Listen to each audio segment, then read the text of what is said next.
அனைவருக்கும் வணக்கம். அஹ் அஹ் இன்றைய தினம் வக்ஃப் வாரிய சட்ட திருத்தம் இஸ்லாமியரின் உரிமைகளை பாதிக்கிறாங்கிற தலைப்புல இன்னைக்கு விவாதிக்க இருக்கிறோம். இன்றைக்கு சிறப்பு விருந்தினராக தமிழ்நாடு மகளிர் காங்கிரஸ் தலைவி அன்பு சகோதரி ஹசினா சையத் அவர்கள் இன்னைக்கு நம்மோடு இணைந்திருக்கிறார்கள். மேடம், நீங்க வந்து கீழே உங்களுக்கு மைக் கொடுத்துருக்கு. உங்களுக்கு அதுல வந்து நீங்க ஃபர்ஸ்ட் டைம் இணைகிறதுனால அதுல என்ன பிரச்சனை வரும்னா, உங்களுக்கு மைக் அக்செப்ட் பண்ண சொல்லும், மைக்ரோஃபோன் அக்செப்ட் பண்ண சொல்லும். நீங்க வந்து அதுல போன செட்டிங்ஸ் உள்ள போகும். செட்டிங்ஸ்க்கு உள்ள போனதுக்கு பிறகு அது பேக் வந்தீங்கன்னா, செட்டிங்ஸ்ல உள்ள போகுதுல மைக்ரோஃபோனை ஆக்சஸ் கொடுத்துட்டு வெளியே வந்தீங்கன்னா உங்களுக்கு மைக் அக்செப்ட் ஆயிரும். இந்த விஷயங்கள் மட்டும் பண்ணுங்க, உங்களுக்கு அக்செப்ட் ஆயிரும். நீங்க மைக்கை முதல்ல கிளிக் பண்ணுங்க. கிளிக் பண்ணீங்கன்னா நேர செட்டிங்ஸ் உள்ள போகும். செட்டிங்ஸ்ல இருந்துட்டு அதுல மைக்ரோஃபோன் மட்டும் அக்செப்ட் பண்ணுங்க, உங்களுக்கு மைக் கிடைச்சிடும்.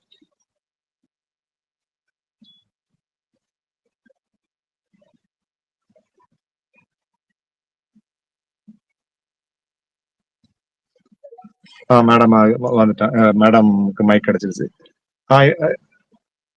இது நமது சிறப்பு விருந்தினர் அவர்கள் வருகை தந்துட்டாங்க. சிறப்பு விருந்தினர் அவர்கள் நமது இந்த வக்ஃப் வாரிய சட்ட திருத்த மசோதாவை பற்றி நம்ம வந்து இந்த வக்ஃப் வாரிய சட்ட திருத்தம் வந்து எதற்காக எல்லா எதிர்கட்சிகளும் எதிர்ப்பு தெரிவிக்கிறாங்க, இந்த சட்ட திருத்தத்தினால இஸ்லாமிய மக்களுக்காக என்ன அநீதி இழைக்கப்பட்டிருக்கிறது தான் இன்னைக்கு நம்ம சகோதரி அவர்கள் இன்னைக்கு நம்மளோட விளக்க இருக்கிறாங்க. ஒரு ஒரு 5 நிமிடம் வேணா வெயிட் பண்ணலாமா மேடம்? நீங்க அந்த மைக் அக்செப்ட் பண்ணிக்கோங்க மேடம்.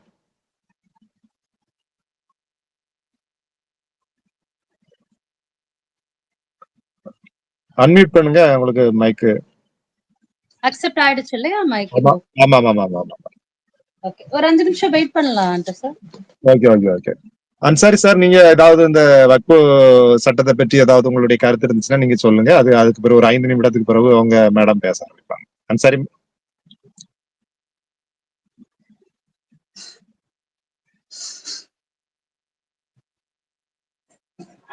சார் கேக்குங்களா? கேக்குது சார். உங்களுடைய கருத்துக்களை நீங்க சொல்லுங்க. இல்ல, ஆக்சுவலா இது என்னன்னா, இந்த வக்ஃப் வாரிய சட்டம் திருத்தம் வந்து சுப்ரீம் கோர்ட்ல இப்ப நம்ம இது பண்ணியிருக்கோம். அதோட நடவடிக்கை எவ்வளவு தீவிரமா இருக்கும் அப்படின்னு மாதிரி என்னுடைய கேள்வி. சரி, இந்த வக்ஃப் வாரிய சட்டம்னா என்னதுன்னா, வக்ஃப் வாரியம்னா எப்படின்னா, நம்ம இஸ்லாமியர்கள் வந்து தானமாக கொடுக்கக்கூடிய நிலங்களை பராமரிக்கிற அமைப்பை தான் நம்ம வந்து வக்ஃப் வாரியம் சொல்றாங்க. அதாவது இது 1995 ஆண்டு வந்து வக்ஃப் வாரிய சட்டம் வந்து நிறைவேற்றப்பட்டது. அந்த வக்ஃப் வாரிய சட்டத்தின் அடிப்படையில பாத்துட்டீங்கன்னா, அதன் இந்தியா முழுமைக்காக 7,86,934 சொத்துக்கள் வந்து தேசிய அளவிலான சொத்துக்கள் வந்து அந்த வக்ஃப் வாரியம் கண்ட்ரோல் பண்றாங்க. இந்த தேசிய அளவில் ஒரு தேசிய அளவுல தேசிய வக்ஃப் கவுன்சில்னு ஒரு அமைப்பு இருக்குது. அதற்கு கீழாக இந்தியா முழுமைக்குமாக ஒரு 30 மாநிலங்கள் அளவில் உள்ள அமைப்புகளாக ஒரு 30 மாநில வக்ஃப் வாரியங்கள் இருக்கிறது. இதனுடைய பணி என்னன்னா, அந்த சொத்துக்களை பாதுகாத்தல், பராமரித்தல், ஏதாவது அந்த சொத்து சம்பந்தமாக ஏதாவது பிரச்சனைகள் இருந்துச்சுன்னா அந்த பிரச்சனைகளுக்கு தீர்வு காணுதல், இதுதான் இவங்களுடைய வேலையா இருக்குது. இப்ப வந்து இதுல என்ன பிரச்சனை வருதுன்னா, இன்னைக்கு வந்து அந்த வக்ஃப் வாரியத்தை பொறுத்தவரையில அதுல வந்து இஸ்லாமியர் இல்லாத நபர்களையும் அதாவது இன்னைக்கு வந்து நம்மளை பொறுத்தவரையில நம்மளுக்கு ஒரு சொத்து இருக்குதுன்னா, நம்ம சொத்தை பராமரிக்கிறது, அதை பாதுகாக்கிற எல்லா விஷயங்களையும் யார் பார்ப்பாங்கன்னா, அந்த குடும்பத்திற்கு சொத்து இருக்குன்னா அந்த குடும்பத்தில் உள்ளவங்க தான் பார்ப்பாங்க. ஆனா அதே போல இஸ்லாமியருக்கு அவர்களுக்காக உரிய சொத்துக்களை பராமரிக்கிறதும் பாதுகாக்கிறதும் யார் பண்ணணும்னா அது இஸ்லாமியர்கள் தான் பண்ணணும். ஆனா வந்து அதை வந்து என்ன பண்றாங்கன்னா, இப்போ வந்து இஸ்லாமியர் இல்லாத சகோதரர்களை அதுல வந்து மெம்பரா அதுல ஆட் பண்றாங்க. அதனால ஒரு இஷ்யூ, இப்படி நிறைய கொஞ்சம் இஷ்யூக்கள் இருக்குது. அந்த இஷ்யூக்கள் எதுக்காக நம்ம எதிர்ப்பு தெரிவிக்கிறோங்கிறத மேடம் வந்து இப்போ நமக்கு விளக்குவாங்க. மேடம், நீங்க உங்களுடைய கருத்துக்களை எடுத்து. அனைவருக்கும் வணக்கம். மத்தியில் நடந்து கொண்டிருக்கும் ஆட்சி பாஜகவின் எப்படிப்பட்ட ஆட்சி என்பதை வந்து மக்கள் அனைவரும் அறிந்தே இருக்கிறார்கள். நமது நாட்டின் ஜனநாயகத்திற்கு ஒரு சவாலான ஆட்சியாக மத்தியில் பாஜக ஆட்சி அமைந்து கொண்டிருக்கிறது என்பது யாருக்கும் இந்த கருத்தில் ஐய கருத்து இருக்க முடியாது. இந்திய நாட்டிற்கு இரவில் சுதந்திரம் வாங்கி கொடுத்த கட்சி காங்கிரஸ் கட்சி. இந்திய நாட்டில் இரவில் கொள்ளையடிக்கும் கட்சி பாஜக கட்சி. அதாவது வந்து ஒரு மசோதா வந்து அவர்கள் கொண்டு வருகிறார்கள். அந்த மசோதாவை அவர்கள் கொண்டு வரும் சமயம் நள்ளிரவு சமயம். அந்த மசோதாவை பத்தி பேசுறதுக்கோ இல்ல அந்த மசோதாவை பத்தி படிச்சு அது என்ன அப்படின்னு சொல்லி தெரிஞ்சுக்கிட்டு அதை பத்தி பேசுறதுக்கு கூட எம்பிக்களுக்கு வந்து பெரிய அளவுல வாய்ப்புகள் வந்து கொடுக்கப்படுவது இல்லை. ஒரு ஒரு ஒரு ஒரு பர்டிகுலர் சாப்டரை பத்தி நம்ம படிச்சு தெரிஞ்சுக்கணும் அப்படின்னா கூட we need time to understand. But இந்த நாட்டுல வந்து ஒரு சர்வாதிகார போக்கு, ஹிட்லர் போன்ற ஒரு போக்கு. பட் பாஜக ஏனோ அடிக்கடி மறந்து விடுகிறது ஹிட்லருக்கு கூட சாதாரண பூனையை பார்த்தால் பயம் என்று. அதாவது வந்து பாஜகவோட திங்கிங் எப்படி இருக்கு அப்படின்னா, நம்ம என்ன வேணாலும் பண்ணலாம். ஏன்னா நம்ம வந்து அசுரத்தனமான ஒரு மெஜாரிட்டியோட இருக்கும். அதனால நம்ம என்ன வேணாலும் பண்ணலாம். நமக்கு கீழே வலிமை இல்லாதவர்களை வந்து நம்ம அடிச்சு நொறுக்கிடலாம். முக்கியமாக இந்த நாட்டுடைய சிறுபான்மையினரையும் பட்டியலினத்தவரையும் வந்து நாம் அடித்து நொறுக்கி விடலாம் என்கிற ஒரு கோட்பாடோடு அவர்கள் நடந்து கொண்டிருக்கிறார்கள். இஸ்லாமிய சட்டத்தின்படி நமது இந்திய நாடு சுதந்திரம் பெற்ற போது இஸ்லாமியர்களுக்கு என்று ஒரு தனி பர்சனல் போர்ட் ஆஃப் லா வந்து வழங்கப்பட்டது.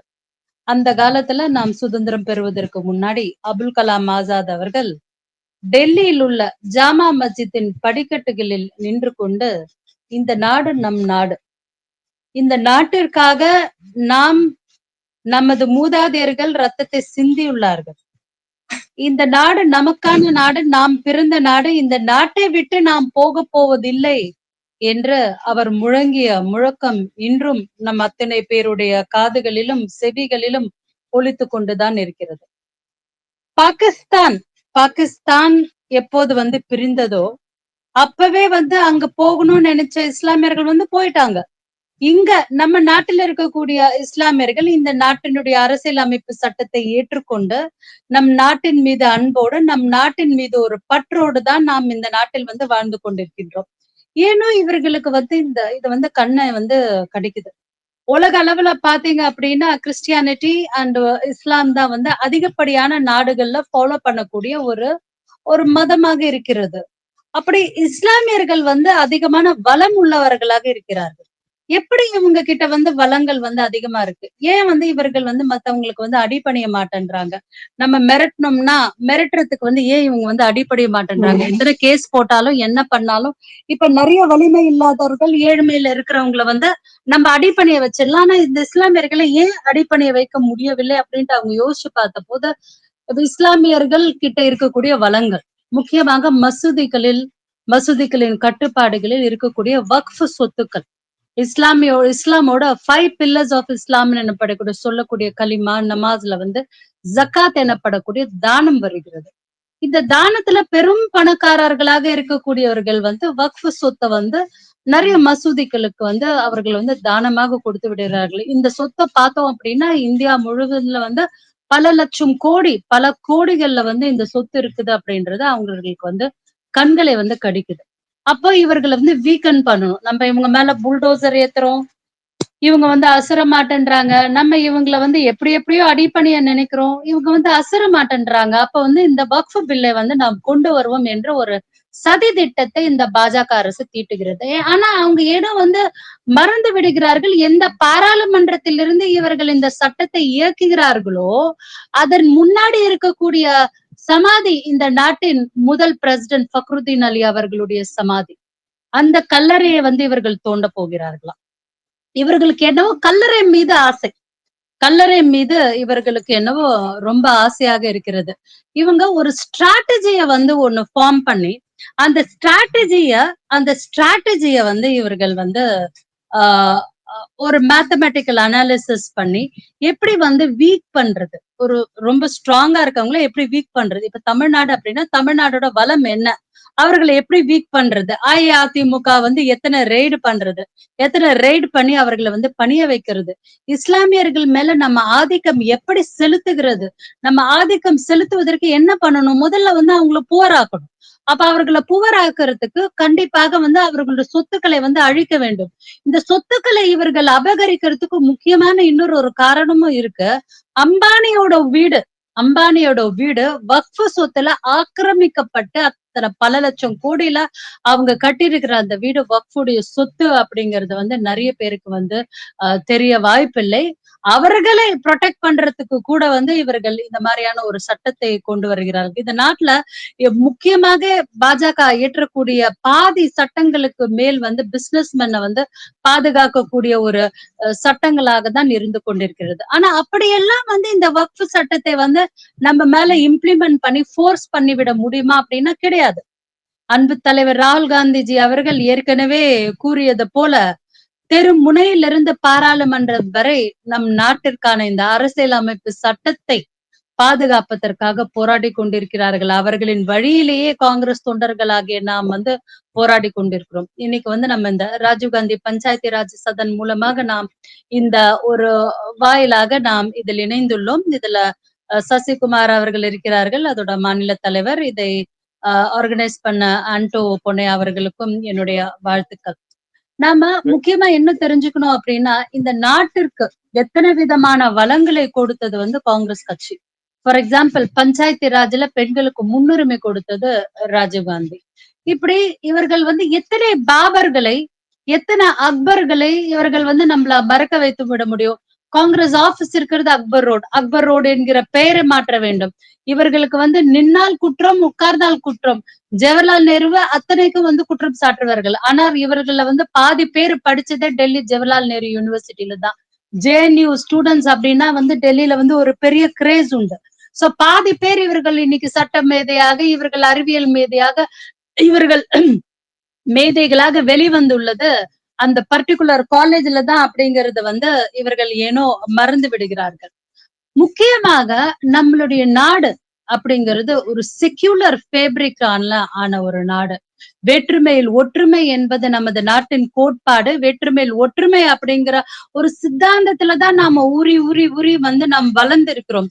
முக்கியமாக தமிழ்நாட்டுல பார்த்தோம் அப்படின்னா நமக்குள்ள ஒரு வேற்றுமை என்பதே இல்ல. நம்ம எல்லாரும் ஒன்னா சேர்ந்துதான் தீபாவளி கொண்டாடுறோம். எல்லாருமே ஒன்னா சேர்ந்துதான் ரம்ஜான் பண்டிகைக்கு நம்ம பிரியாணி சாப்பிடுகிறோம், இல்ல பொங்கல் பண்டிகைக்கு பொங்கல் சாப்பிடுகிறோம். பட் அந்த மாதிரியான ஒரு சூழ்நிலை வட இந்தியாவில் கிடையாது.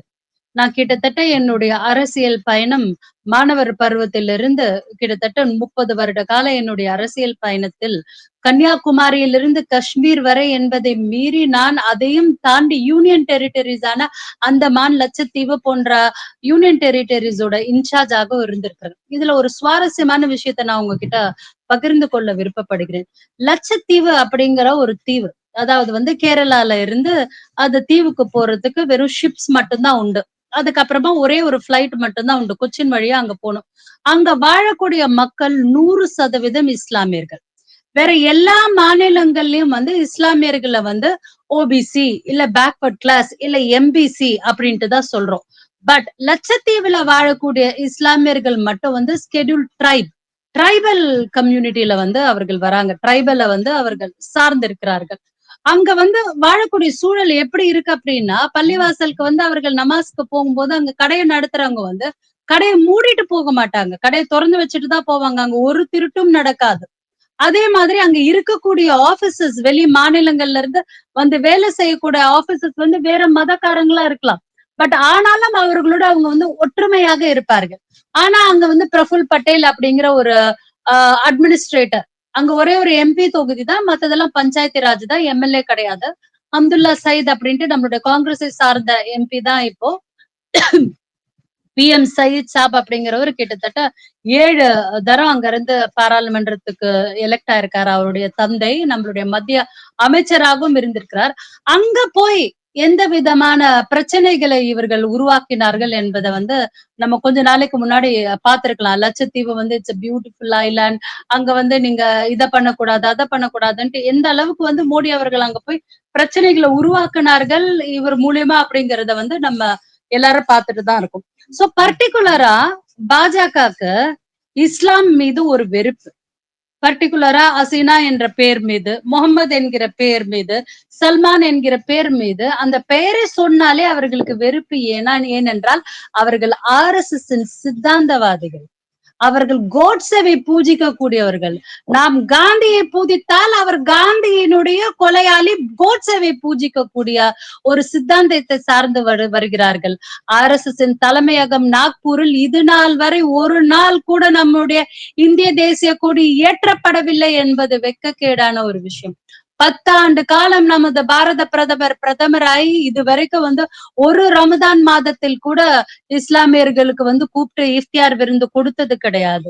சோ அப்படி இருக்கும்போது இவர்களோட நம்மளுடைய சித்தாந்தம் எப்படி மேட்ச் ஆகும்? அடிப்படை சொற்பொழிவு. நான் வந்து ஒரு விஷயம் உங்கள்கிட்ட 2 கேள்வி கேட்கணும், அதுக்கு பதில் சொல்லிட்டீங்கன்னா ரொம்ப சிம்பிள். நான் உங்களோட சாதாரண ஆள் தான், உங்களை மாதிரி பெரிய ஆள் கிடையாது. யாரு பேசுறீங்க? தோழர் மேடம் பேசி முடிச்சுக்கிறேன், அதுக்கு பிறகு क्वेश्चंसல கேளுங்க. ஓகே, இல்ல கேக்கட்டும், சொல்லுங்க.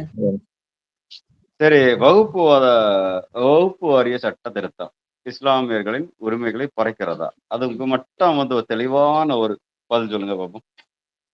இஸ்லாமியர்களின் உரிமைகளை அது பறிக்கத்தான் செய்கிறது. எப்படி உங்களுக்கு வீட்டுக்கு உங்களுக்கு வந்து நீங்க ஒரு இடத்துல போயிட்டு வேலை பார்த்துட்டு இருக்கீங்க, உங்களுக்கு ஒரு சம்பளம் வருது, உங்களோட சம்பளத்தை வந்து குறைச்சிடுறாங்க, இல்ல உங்களோட சம்பளத்துல வந்து நீங்க வந்து உள்ள பூந்து இல்ல நீங்க வந்து எனக்கு இந்த வரிய கட்டணும்ன்றாங்க. அப்ப அது உங்களோட உரிமையை குறைக்கவில்லையா? என்ன பேச அலோவ் பண்ணுங்க. நீங்க ஒரு கேள்வி கேட்டிருக்கீங்க, பதில் சொல்லுங்க. பதில வந்து கிரகிச்சுக்கிட்டு அதுக்கப்புறம் அடுத்த கேள்விக்கு மூவ் ஆகும். இந்த வக்ஃப் போர்டு கிட்ட இருக்கக்கூடிய ப்ராப்பர்ட்டிஸ்ல இருந்து வரக்கூடிய அந்த சொத்துக்கள், அது மூலியமா வரக்கூடிய இன்கம் ஜெனரேஷன் மக்களுக்கு வந்து நல்லது பண்ண வைக்கிறது, நிறைய பேருக்கு வந்து படிக்க வைக்கிறது, நிறைய குழந்தைங்களுக்கு வந்து கல்யாணம் பண்ணி கொடுக்கறது, இல்ல மெடிக்கல் ஏஜ்ல வந்து ஹெல்ப் பண்றது, இது மாதிரியான நிறைய விஷயங்களை வந்து பண்ணும்போது இந்த வக்ஃப் சொத்துக்கள் உள்ள அவர்கள் வந்து கூறும்போது அந்த எங்களுடைய உரிமையை, அந்த இஸ்லாமிய மக்களுக்கான அந்த உரிமையை வந்து தட்டி பறிக்கிறார்கள். இப்ப எப்படி ஒரு இந்து அறநிலையத்துறை உள்ள போயிட்டு ஒரு இஸ்லாமியர் வந்து ஒரு இந்து அறநிலையத்துறையில வந்து ஒரு மெம்பரா இருந்து அதை நிர்வகிக்க முடியுமா? அவர்களுடைய சட்ட திட்டங்கள் வந்து ஒரு இஸ்லாமியருக்கு தெரியுமா என்றால் தெரியாது. ஒரு பாதிரியர், ஒரு கிறிஸ்டியன் பாதிரியரோட ஒரு சட்ட திட்டத்துக்குள்ள செயல்பட்டு இருக்கக்கூடிய ஒரு சர்ச்சோட ஒரு ட்ரஸ்டுக்கு கீழே நடத்தக்கூடிய விஷயங்கள்ல அந்த சர்ச்சோட நார்ம்ஸ் என்ன அப்படிங்கிறது ஒரு இஸ்லாமியருக்கு தெரியுமா என்றால் தெரியாது. ஒரு இஸ்லாமியரை பர்டிகுலரா கொண்டு போய் ஒரு இந்து அறநிலையத்துறையில வந்து நீ மெம்பரா இரு அப்படின்னா கண்டிப்பா எந்த இஸ்லாமியரும் ஒற்றுக்கொள்ள மாட்டார்கள். ஆனா இந்த வக்ஃப் போர்டுல வந்து இந்துக்களும் வந்து ஒரு மெம்பரா ஆகலாம். கண்டிப்பாக அங்க வந்து ஒரு நலத்திட்ட உதவிகள் நாம பண்ண இருக்கிறோம் அப்படின்னா அதை எப்படி வந்து பிளாக் பண்ணலாம் அப்படிங்கறத பத்தி தான் பாஜக யோசித்து அதற்கான ஒரு சட்ட திட்டத்தை வந்து அவர்கள் நிறுவியிருக்கிறார்கள். முஸ்லிம் பர்சனல் போர்டு லா அப்படிங்கிறது இஸ்லாமிய சட்ட திட்டத்துக்கு வகுக்கப்பட்டது. அது இஸ்லாமியர்களுக்கு இந்த நாடு சுதந்திரம் அடைந்த போது கொடுக்கப்பட்ட உரிமை. அந்த கொடுக்கப்பட்ட உரிமை உள்ள இவர்கள் தலையிட இவர்கள் யார்? அந்த உரிமையில இவர்கள் தலையிட முடியாதுல்ல. அதுக்காக ஒரு சட்டம், சிஏஏ போன்ற சட்டம், ஆர்டிகல் 370 ஃபார் எக்ஸாம்பிள் காஷ்மீர்ல கொண்டு வராங்க. ஒரு எம்பி இவங்க நிக்க வச்சாங்களா காஷ்மீர்ல எலெக்ஷன் அப்போ? ஆர்டிகல் 370 கொண்டு வந்துட்டதுனால ரெவல்யூஷன் பண்ணிட்டுன்னு சொன்னாங்களே, முடிந்ததா? முடியல. பர்டிகுலராக ஒரு ஜாதியை, ஒரு கம்யூனிட்டியை வைத்து தாக்குவது என்பது வந்து ஒரு தவறான செயல். இவர்களுக்கு வேண்டும் என்றால் இவர்களோட சேர்ந்து விட்டா அவங்க வந்து வாஷிங் மிஷின்ல வந்து கிளீன் ஆகி வந்து விடுவார்கள். ஆனால் இஸ்லாமியர்கள் என்கிற ஒரு பெயர் இருப்பதனால் அவர்களுடைய உரிமையை தட்டி பறிப்பது என்பது ஏற்றுக்கொள்ளக்கூடிய ஒரு விஷயம் கிடையாது. சரி, சோ இப்ப வந்து நம்ம பேசிட்டு இருந்தோம் இஸ்லாமியர்களோட உரிமைகளை வந்து எப்படி வந்து பறிக்கிறார்கள் அப்படின்னுட்டு. இஸ்லாமியர்களோட உரிமைகளை மட்டும் இல்ல, இந்த நாட்டுல நமக்கே தெரியாம நம்மளோட பாக்கெட்ல இருக்க காசு எடுக்கிறது எப்படி அப்படிங்கிற கலையை வந்து ரொம்ப அழகா பாஜக வந்து தெரிந்து கற்று அறிந்துள்ளது. இஸ்லாமியர்களோட உரிமையை மட்டும் அவர்கள் பறிக்கவில்லை. சண்டிகர்ல குட் ஃப்ரைடே அன்னைக்கு வந்து லீவ் கிடையாது. It's government holiday, declared government holiday. ஆனா சண்டிகர்ல வந்து லீவ் கிடையாது. லீவ் இல்ல அப்படின்ட்டு வந்து அறிவிச்சாங்க. அதே மாதிரி ஹரியானால வந்து ரம்ஜான் அப்ப வந்து ரெஸ்ட்ரிக்டட் ஹாலிடே வந்து அறிவிச்சாங்க. இன்னும் உத்தரப்பிரதேசத்துல நம்ம ஊர்ல எல்லாம் குதிரை மேல கல்யாணம் ஏறி போய் கல்யாணம் பண்ணிக்கிறது அப்படிங்கிறது ஒரு சந்தோஷமான செயல். யார் வேணாலும் குதிரை ஹையர் பண்ணிக்கலாம். அந்த சேரியட் மாதிரி அந்த ரதத்து மேல போய் உட்காந்துட்டு கல்யாணம் பண்ணிக்கலாம். சாதாரண குடும்பத்துல இருந்து கூட கல்யாணம் பண்ணிக்கலாம். ஆனா உத்தரப்பிரதேசத்துல ஒரு இனத்தை சார்ந்த ஒரு குடிமகன் குதிரை மேல் ஏறி போய் வந்து கல்யாணம் பண்ணிக்க முடியாது. சோ இந்த மாதிரி small small small things, small பிரச்சனைகள் பிரச்சனைகள் அப்படின்றத விட நம்மளுடைய உரிமைகள், வெறும் இஸ்லாமியர்களோட உரிமைகளை மட்டும் இவர்கள் இந்த வக்ஃபு வாரிய வழியா பறிக்கிறார்களா என்றால் இல்லை. இவர்கள் இஸ்லாமியர்களோட உரிமையை மட்டும் பறிக்கவில்லை.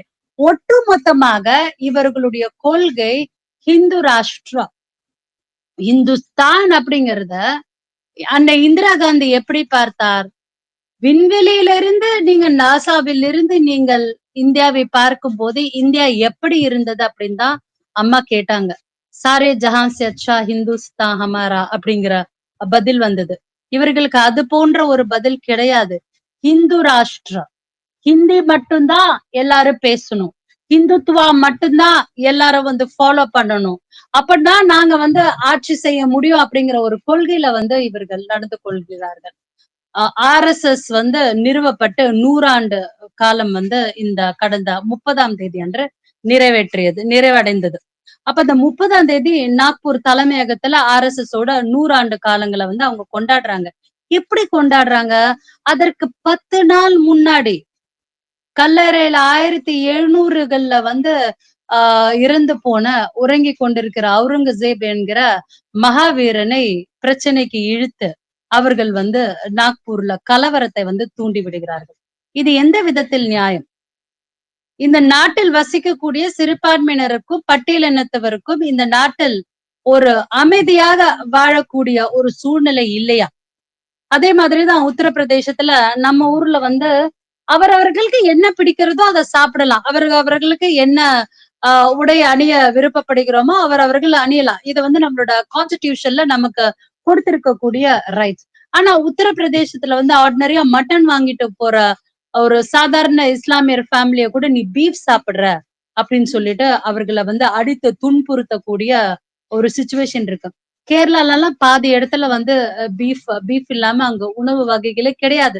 சோ சாதாரண விஷயங்கள், சிறு சிறு ஆசைகள், ஒரு சாதாரண ஒரு குடிமகனுக்கான ஒரு சிறு சிறு ஆசைகள்.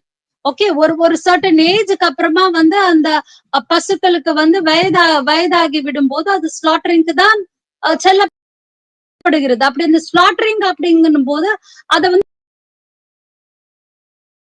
ஒரு உணவாக பாவிக்கக்கூடிய ஒரு சமூகம் இருக்கும் போது அந்த சமூகத்துக்கு வந்து நீங்க அதை வந்து ஒரு கிரிமினல் அஃபென்ஸ் மாதிரி கொண்டு போறது. CA சட்டம் கொண்டு வருகிறீர்கள், NRC சட்டம் கொண்டு வருகிறீர்கள், ஆர்டிகல் 370 கொண்டு வரீங்க, ட்ரிபிள் தலாக் அப்படிங்கிற அந்த ட்ரிபிள் தலாக் வந்து இஸ்லாமிய சட்டப்படி அது வந்து எங்களுக்கு கொடுக்கப்பட்டிருக்கக்கூடிய உரிமை. ஆனா இவர்கள் சொல்லக்கூடிய ட்ரிபிள் தலாக் வந்து வேற. குரான்ல சொல்லப்பட்டிருக்கக்கூடிய ட்ரிபிள் தலாக் 3 மாத இடைவெளி, 3 மாத இடைவெளி, 3 மாத இடைவெளியில ஒரு சர்டன் லாஸ்க்குள்ள கொடுக்கப்பட்டுள்ள ட்ரிபிள் தலாக். ஆனா இவங்க என்ன சொல்றாங்க? இஸ்லாமிய பெண்களுக்கு வந்து நாங்கள் உரிமையை காப்பாத்துறோம்ட்டு. ஆனா இவர்களுக்கு தெரியவில்லை, அந்த காலத்தில் ப்ராஃபட் முகமது ஸல்லல்லாஹு அலைஹி வஸல்லம் அந்த காலத்திலேயே எப்படி தலாக் என்கிற உரிமை ஆண்களுக்கு கொடுத்துள்ளாரோ அது போல அதை விட ரொம்ப எளிமையான உரிமை பெண்களுக்கு குல்லா என்கிற முறைப்படி கொடுத்திருக்கிறார். இன்னைக்கு வந்து ஒரு பெண் ஒரு ஆணோட சேர்ந்து தன்னுடைய கணவரோட சேர்ந்து வாழ விருப்பப்படவில்லைன்னா கோர்ட்டு கச்சேரிக்கெல்லாம் அவர்கள் போய் அலைந்து கொண்டிருக்க வேண்டிய அவசியம் இல்லை. ஜமாத்தை பார்த்து நான் இவருடன் வாழ விரும்பவில்லை என்று குல்லா கொடுத்து விட்டு வந்து விட்டால் போரும். சோ இந்த சட்டத்தை எங்களுக்கு இஸ்லாமிய மதம் ஆண்டாண்டு காலம் பழமையாகவே அது கொடுத்து விட்டது. அப்ப நீங்க என்ன இப்ப எங்க பெண்களுக்கு வந்து நீங்க சட்டத்திட்டத்தை வந்து புதிதாக கொடுக்கிறீர்கள்? உத்தரப்பிரதேசத்துல பெண்களை படிக்கவே அலோவ் பண்றது கிடையாது. புர்கா போட்டு கொண்டு போனா புர்கா போட அவர்களை அனுமதிப்பதில்லை. ஹிஜாப் என்பது அவர்களுடைய விருப்பம். கர்நாடகத்திலே என்ன நீங்க கொடுமைப்படுத்துனீங்க, ஹிஜாப் வந்து போடக்கூடாது அப்படின்னுட்டு. அவரவர்களுடைய விருப்பம். உடை என்பது அவரவர்களுடைய விருப்பம். விருப்பப்பட்டவர்கள் அணிந்து கொள்கிறார்கள், விருப்பப்படாதவர்கள் அணிந்து கொள்ளவில்லை. சோ இந்த விஷயம்லாம் பார்த்தா எவ்வளவு சில்லியா, எவ்வளவு டெலிகேட்டா, பர்டிகுலரா ஒரு கம்யூனிட்டிய மட்டும் தாக்குறது எப்படி வந்து உங்களுக்கு தெளிவாக தெரிகிறது. இன்னைக்கு ஒரு இஸ்லாமியருக்கு அப்படின்னா நாளைக்கு ஒரு கிறிஸ்துவருக்கு, நாளைக்கு இன்னொரு ஒரு ஜெயினுக்கு, நாளைக்கு இன்னொரு சீக்குகளுக்கு, அப்படி ஒருத்தரையும் தொட்டு தொட்டு வெறும் அப்பர் கிளாஸ் ஆதிக்கம் மட்டுமே இந்த நாட்டை ஆள வேண்டும் என்று பாஜக வந்து நினைத்து கொண்டுள்ளது. அதை நோக்கிதான் அவர்கள் சென்று கொண்டுள்ளார்கள். ஆனால் அந்த கனவை ஒருபோதும் காங்கிரஸ் நிறைவேற்ற அவர்களுக்கு வந்து கண்டிப்பா அனுமதிக்காது. எங்களுடைய போராட்டம் தொடர்ந்து நடைபெறும். எங்களுடைய இந்த போராட்டத்தில் நாங்கள் வெற்றியும் கொள்வோம். இப்ப எப்படி சிஏ என்ஆர்சி அவங்க உடனடியா எல்லா மாநிலங்கள்லயும் கொண்டு வரணும்னு நினைச்சாங்க, முடிஞ்சுதா? ஒன் இந்தியா ஒன் நேஷன் சொல்றாங்க, ஒன் இந்தியா ஒன் ரேஷன் சொல்றாங்க, ஒன் இந்தியா ஒன் எலெக்ஷன் சொல்றாங்க. ஒரு பஞ்சாயத்து எலெக்ஷனையோ, ஒரு அசம்பிளி எலெக்ஷனையோ, ஒரு லோக்சபா எலெக்ஷனையோ ஒன்னா நடத்த முடியுமானா முடியாது. லோக்சபா எலெக்ஷனை எத்தனை கட்டத்துல இவர்கள் நடத்தினார்கள் என்று நம்ம பார்த்தோம். அந்த ஒரே ஒரு லோக்சபா எலெக்ஷனே உங்களால ஒரு கட்டத்துல நடத்த முடியாது. 33% பெண்களுக்கான இடஒதுக்கீடு என்று கூறினார்கள். என்னைக்குதான் 33% பெண்களுக்கான அந்த இடஒதுக்கீடு அமல்படுத்த விட்டதா என்றால் கிடையாது. ஆகவே இந்த பாஜக ஒவ்வொரு தரமும் வந்து மக்களை நம்மளை வந்து ஏமாத்தி கொண்டுள்ளது, பொய் உரைத்து கொண்டுள்ளது, 15 லட்சம் கொடுப்பேன் என்று ஏமாற்றி கொண்டுள்ளது, விவசாயிகளுக்கான உரிமையை மீட்டு கொடுப்போம் என்று சொல்லி நம்மளை ஏமாற்றி கொண்டுள்ளது. இங்க காந்தி வந்து இவர்களுக்கு எதிரி. காந்தியோட பேரை எது எதுலெல்லாம் இருந்து எடுக்க முடியுமோ அது எதுலெல்லாம் இருந்து எடுக்கிறதுக்கு பிரயாசப்படுகிறார்கள். ஹிஸ்டரி புக்ல இருந்து எடுக்கிறாங்க. பாராளுமன்றத்துல காந்தியோட ஸ்டாச்சுவை கொண்டு போய் எங்கேயோ வைக்கிறாங்க. ஆனால் வெளிநாடுகள்ல போனா வெளிநாட்டுல இருக்கக்கூடிய அதிபர்களோடு சேர்ந்து காந்திக்கு வந்து இவர்கள் அஞ்சலி செலுத்துகிறார்கள். இவர்கள் சாவர்கரிடம் மண்டியிட்டு கொண்டிருந்த சமயம் இந்த நாட்டில் அபுல் கலாம் ஆசாத் போன்றவர்கள், எண்ணற்ற இஸ்லாமியர்கள், எண்ணற்ற பட்டியலினத்தவர்கள், எண்ணற்ற கிறிஸ்துவர்கள், எண்ணற்ற இந்துக்கள் நாம் செத்து மடிந்து கொண்டிருந்தாங்க. நம்மளுடைய மூதாதையர்கள் நம்மெல்லாம் அந்த டிஎன்ஏ வழியில் வந்தவர்கள் தான். நம்ம குடும்பத்திலிருந்து ஒவ்வொரு மூதாதையரும் ஒரு கட்டத்தில் இல்லை என்றாலும் இன்னொரு கட்டத்தில் கண்டிப்பாக ஆங்கிலேயர்களை எதிர்த்தவர்களாக தான் இருக்கிறார்கள். சோ அப்படிப்பட்ட ஒரு சுதந்திர வேள்வியில் கிடைத்த நமக்கு இந்த சுதந்திரம் நள்ளிரவில் தான் நமக்கு சுதந்திரம் கிடைத்தது. அப்படிப்பட்ட சுதந்திர வேள்வியில் நமக்கு கிடைத்த இந்த சுதந்திரத்தை நாம் பேணி பாதுகாக்க வேண்டும். நமது நாட்டுடைய அந்த செக்யூலரிசம் வந்து நம்ம பாதுகாக்க வேண்டும். நம்மளுடைய நாட்டோட கான்ஸ்டிடியூஷனை நம்ம பாதுகாக்க வேண்டும். By the people, for the people, of the people அப்படிங்கிற நம்மளுடைய ஜனநாயகத்தை, நம்மளுடைய டெமோக்ரஸியை நாம் பாதுகாப்பதற்காக தான் காங்கிரஸ் இன்று போராடி கொண்டுள்ளது. 100 years of காந்தியை நாம் இப்போது செலிப்ரேட் பண்ணோம். நம்ம இப்ப ரீசெண்டா டிசம்பர் 26, 2024 அன்று பெல்காமில் வந்து நம்ம காந்தி 100 அப்படிங்கிற காந்திஜியோட 100 கால செலிப்ரேஷனை வந்து நாம் பெல்காமில் பண்ணோம். அதாவது காந்தி அவர்கள் காங்கிரஸ் பிரசிடென்டாக இருந்து 100 காலத்தை நாம் கொண்டாடினோம். அதன் தொடர்ச்சியாக ஒரு 4 நாட்களுக்கு முன்னாடி ஏஐசிசியோட செஷன், அகில இந்த காங்கிரஸ் கமிட்டியோட மாநாட்டை வந்து நாங்கள் எல்லாம் சாபர்மதி ஆசிரமத்தில் நாம் அனைவரும் சென்று கொண்டாடினோம். அந்த சாபர்மதி ஆசிரமத்தில் நாம் உள்ளே நுழைந்து பார்த்தோம் என்றால், இந்த ராம், காந்திஜியை விட ராமை மதித்தவர்கள், ராமை பூஜித்தவர்கள் யாராக இருக்க முடியும் சொல்லுங்க? ரகுபதி ராகவ ராஜாராம், பதித்த பாவன சீதாராம். சாகும் போது கூட அவர் உரைத்த ஒரே வார்த்தை வந்து ஹே ராம். அவர் நின்னா, உட்கார்ந்தா, அவரை விட அதிகப்படியா ராமை யார் வந்து பூஜித்திருக்க முடியும்? ராமை யார் வந்து அந்த அளவுக்கு ஒரு நம்பிக்கை கொண்டிருக்க முடியும்? ஆனால் அவர் எப்படி இருந்தார்? செக்யூலரிசம் என்கிற ஒரு போர்வையை நம் நாட்டுக்கு கொடுத்தார்.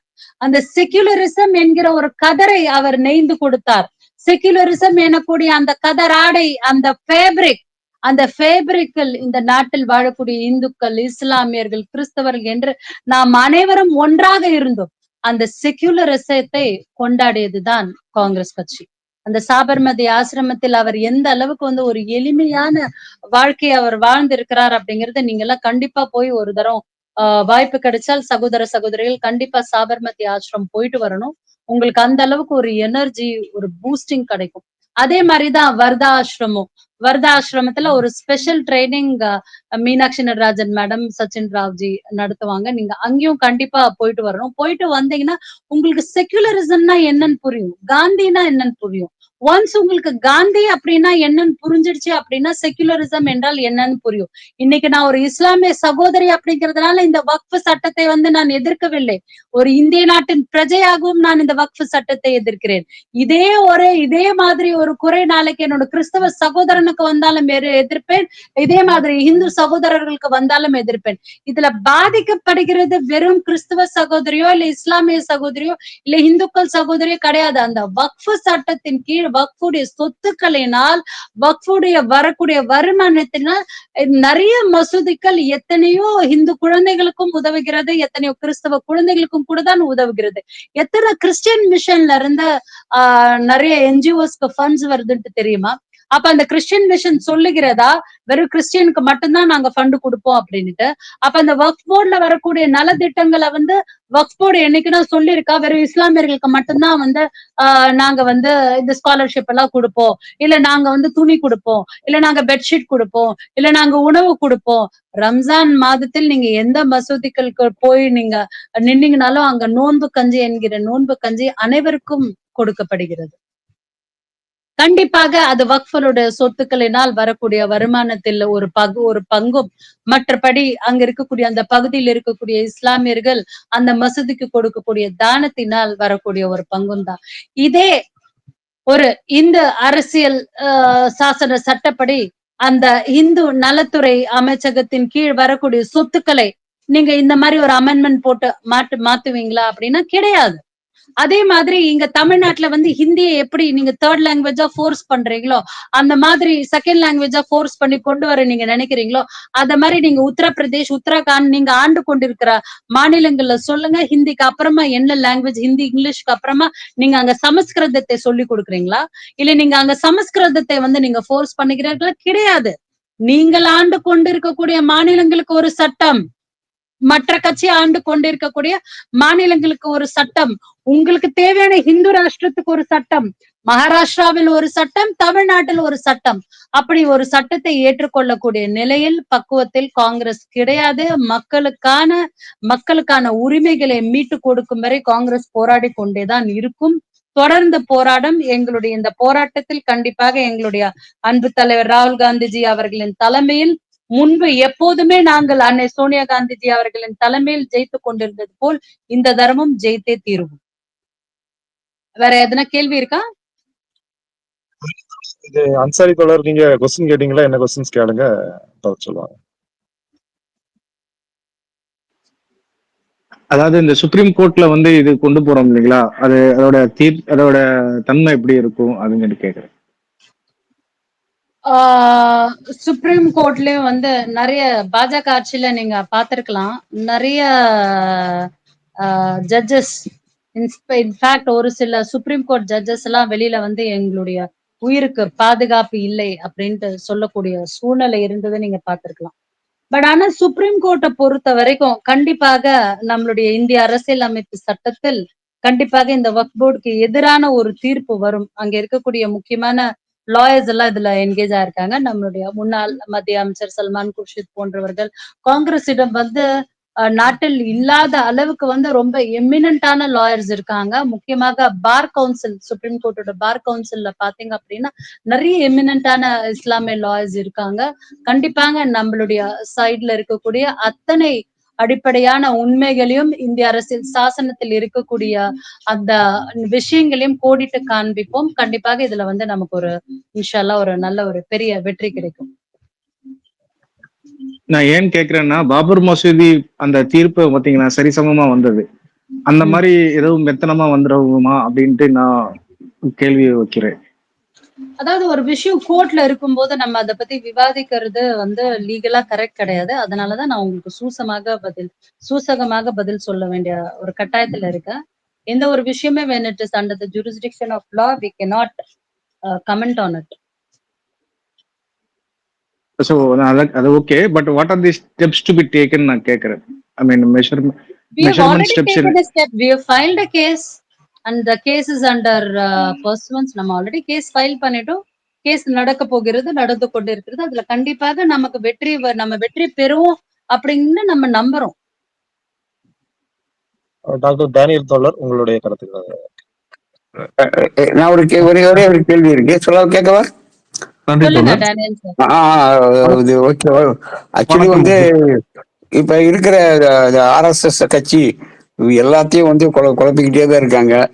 இப்ப வந்து இந்த வக்ஃப் வாரிய சட்டத்தை கொண்டு வந்தது வந்து ஏதோ பிரச்சனை பண்ணிட்டு இருக்காங்க இஸ்லாமியர்களுக்கு, இல்லையா? அது அப்படின்னு அந்த பிரச்சனை பண்றாங்கல்ல, நம்ம மக்கள்கிட்ட எடுத்துட்டு போக வேண்டியது வக்ஃப் வாரியத்தினால வந்து எப்படிலாம் மக்கள் இஸ்லாமியர் மக்களே பெனிஃபிட் ஆகுறாங்க. அது தனியா வந்து அது வேஸ்ட் பண்றது இல்லை, இல்லையா? அதை வந்து யாரும் சுரண்டி எடுத்துட்டு போறது இல்லை. அதை ஏதோ ஒரு தானம் பண்ணியிருக்காங்க. தானங்கிறது முக்கியமானது.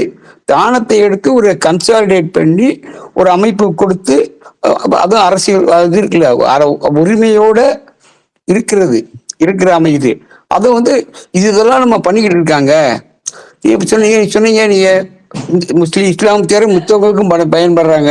இதெல்லாம் வந்து நம்ம எடுத்துட்டு போய் சொன்னாதான் மக்களுக்கும் கொஞ்சம் புரியும். இப்போ காங்கிரஸ் கட்சி சார்பா இந்தியா முழுக்க சீனியர் லீடர்ஸ் வந்து இத பத்தி பிரஸ் பிரீஃபிங் வந்து நடத்திருக்காங்க. நம்மளுடைய காங்கிரஸ் பிரசிடென்ட் இத பத்தி பிரஸ் நோட்டே வந்து கொடுத்திருக்காங்க. பாராளுமன்றத்துல நம்மளுடைய சீனியர் லீடர்ஸ் அத்தனை பேரும் வந்து இத பத்தி விவாதித்திருக்காங்க. எந்த அளவுக்கு மக்கள் கிட்ட இத பத்தி அவேர்னஸ் கொண்டு போக முடியுமோ அந்த அளவுக்கான அவேர்னஸ் வந்து நம்ம கொண்டு போயிட்டு இருக்கோம். பட் ஆனா நீங்க RSS என்கிறது ஒரு கட்சி அப்படின்ட்டு குறிப்பிட்டீங்க. RSS என்கிறது ஒரு கட்சி கிடையாது, அது வந்து ஒரு அமைப்பு. அந்த அமைப்பு என்ன பண்ணுது அப்படின்னா அது வந்து ஆட்டி படைக்குது. அது வந்து பாஜகவை ஆட்டி படைக்கிறது. அதுல இருக்கக்கூடிய மோகன்தாஸ் அப்படிங்கிறவர் வந்து நம்மளுடைய இந்திய அரசியல் அமைப்பு சட்டத்துக்கு எதிராக அவர்கள் வந்து நடந்து கொண்டிருக்கிறார்கள். அவர்களுடைய லட்சியமே என்னன்னா RSS வந்து 100 ஆண்டு காலத்தை வந்து நாங்க கொண்டாடும் போது கண்டிப்பாக இந்தியாவில வந்து நாங்க ரூலிங்கா இருப்போம் அப்படின்ட்டு ஒரு கொள்கையை வச்சுட்டு அவங்க அதற்காக படிப்படியா 0ல் இருந்து ஆரம்பிச்சு அவர்கள் படிப்படியாக தங்களுடைய இலக்கை நோக்கி போய் கொண்டிருக்கிறார்கள். பாஜக ஆட்சி இதுக்கு முன்னாடி இருந்ததுதான். வாஜ்பாய் அவர்கள் இருந்தப்போ பாஜக ஆட்சி இருந்தது. அந்த ஆட்சி இந்த அளவுக்கு விமர்சிக்கப்பட்டதா என்றால் இல்லை. ராஜீவ்காந்திஜி அவர்கள் வாஜ்பாய் ஒரு கட்டத்தில் வந்து அவருக்கு உடல்நிலை சரியில்லாதப்போ அவர் வெளிநாடுகள்ல போய் ட்ரீட்மெண்ட் எடுத்துக்கிறதுக்கு கூட ராஜீவ்காந்தி அவர்கள் உதவி செய்தார். பாராளுமன்றம் அட்டாக் ஆன போது வந்து சோனியா காந்திஜி அம்மையாரும் வாஜ்பாய் அவர்களும் அதே பாராளுமன்றத்துல இருக்காங்க. அம்மையார் வெளுத்து போய் முதல்ல கேட்ட கேள்வி ஹவுஸ் மிஸ்டர் வாஜ்பாய்.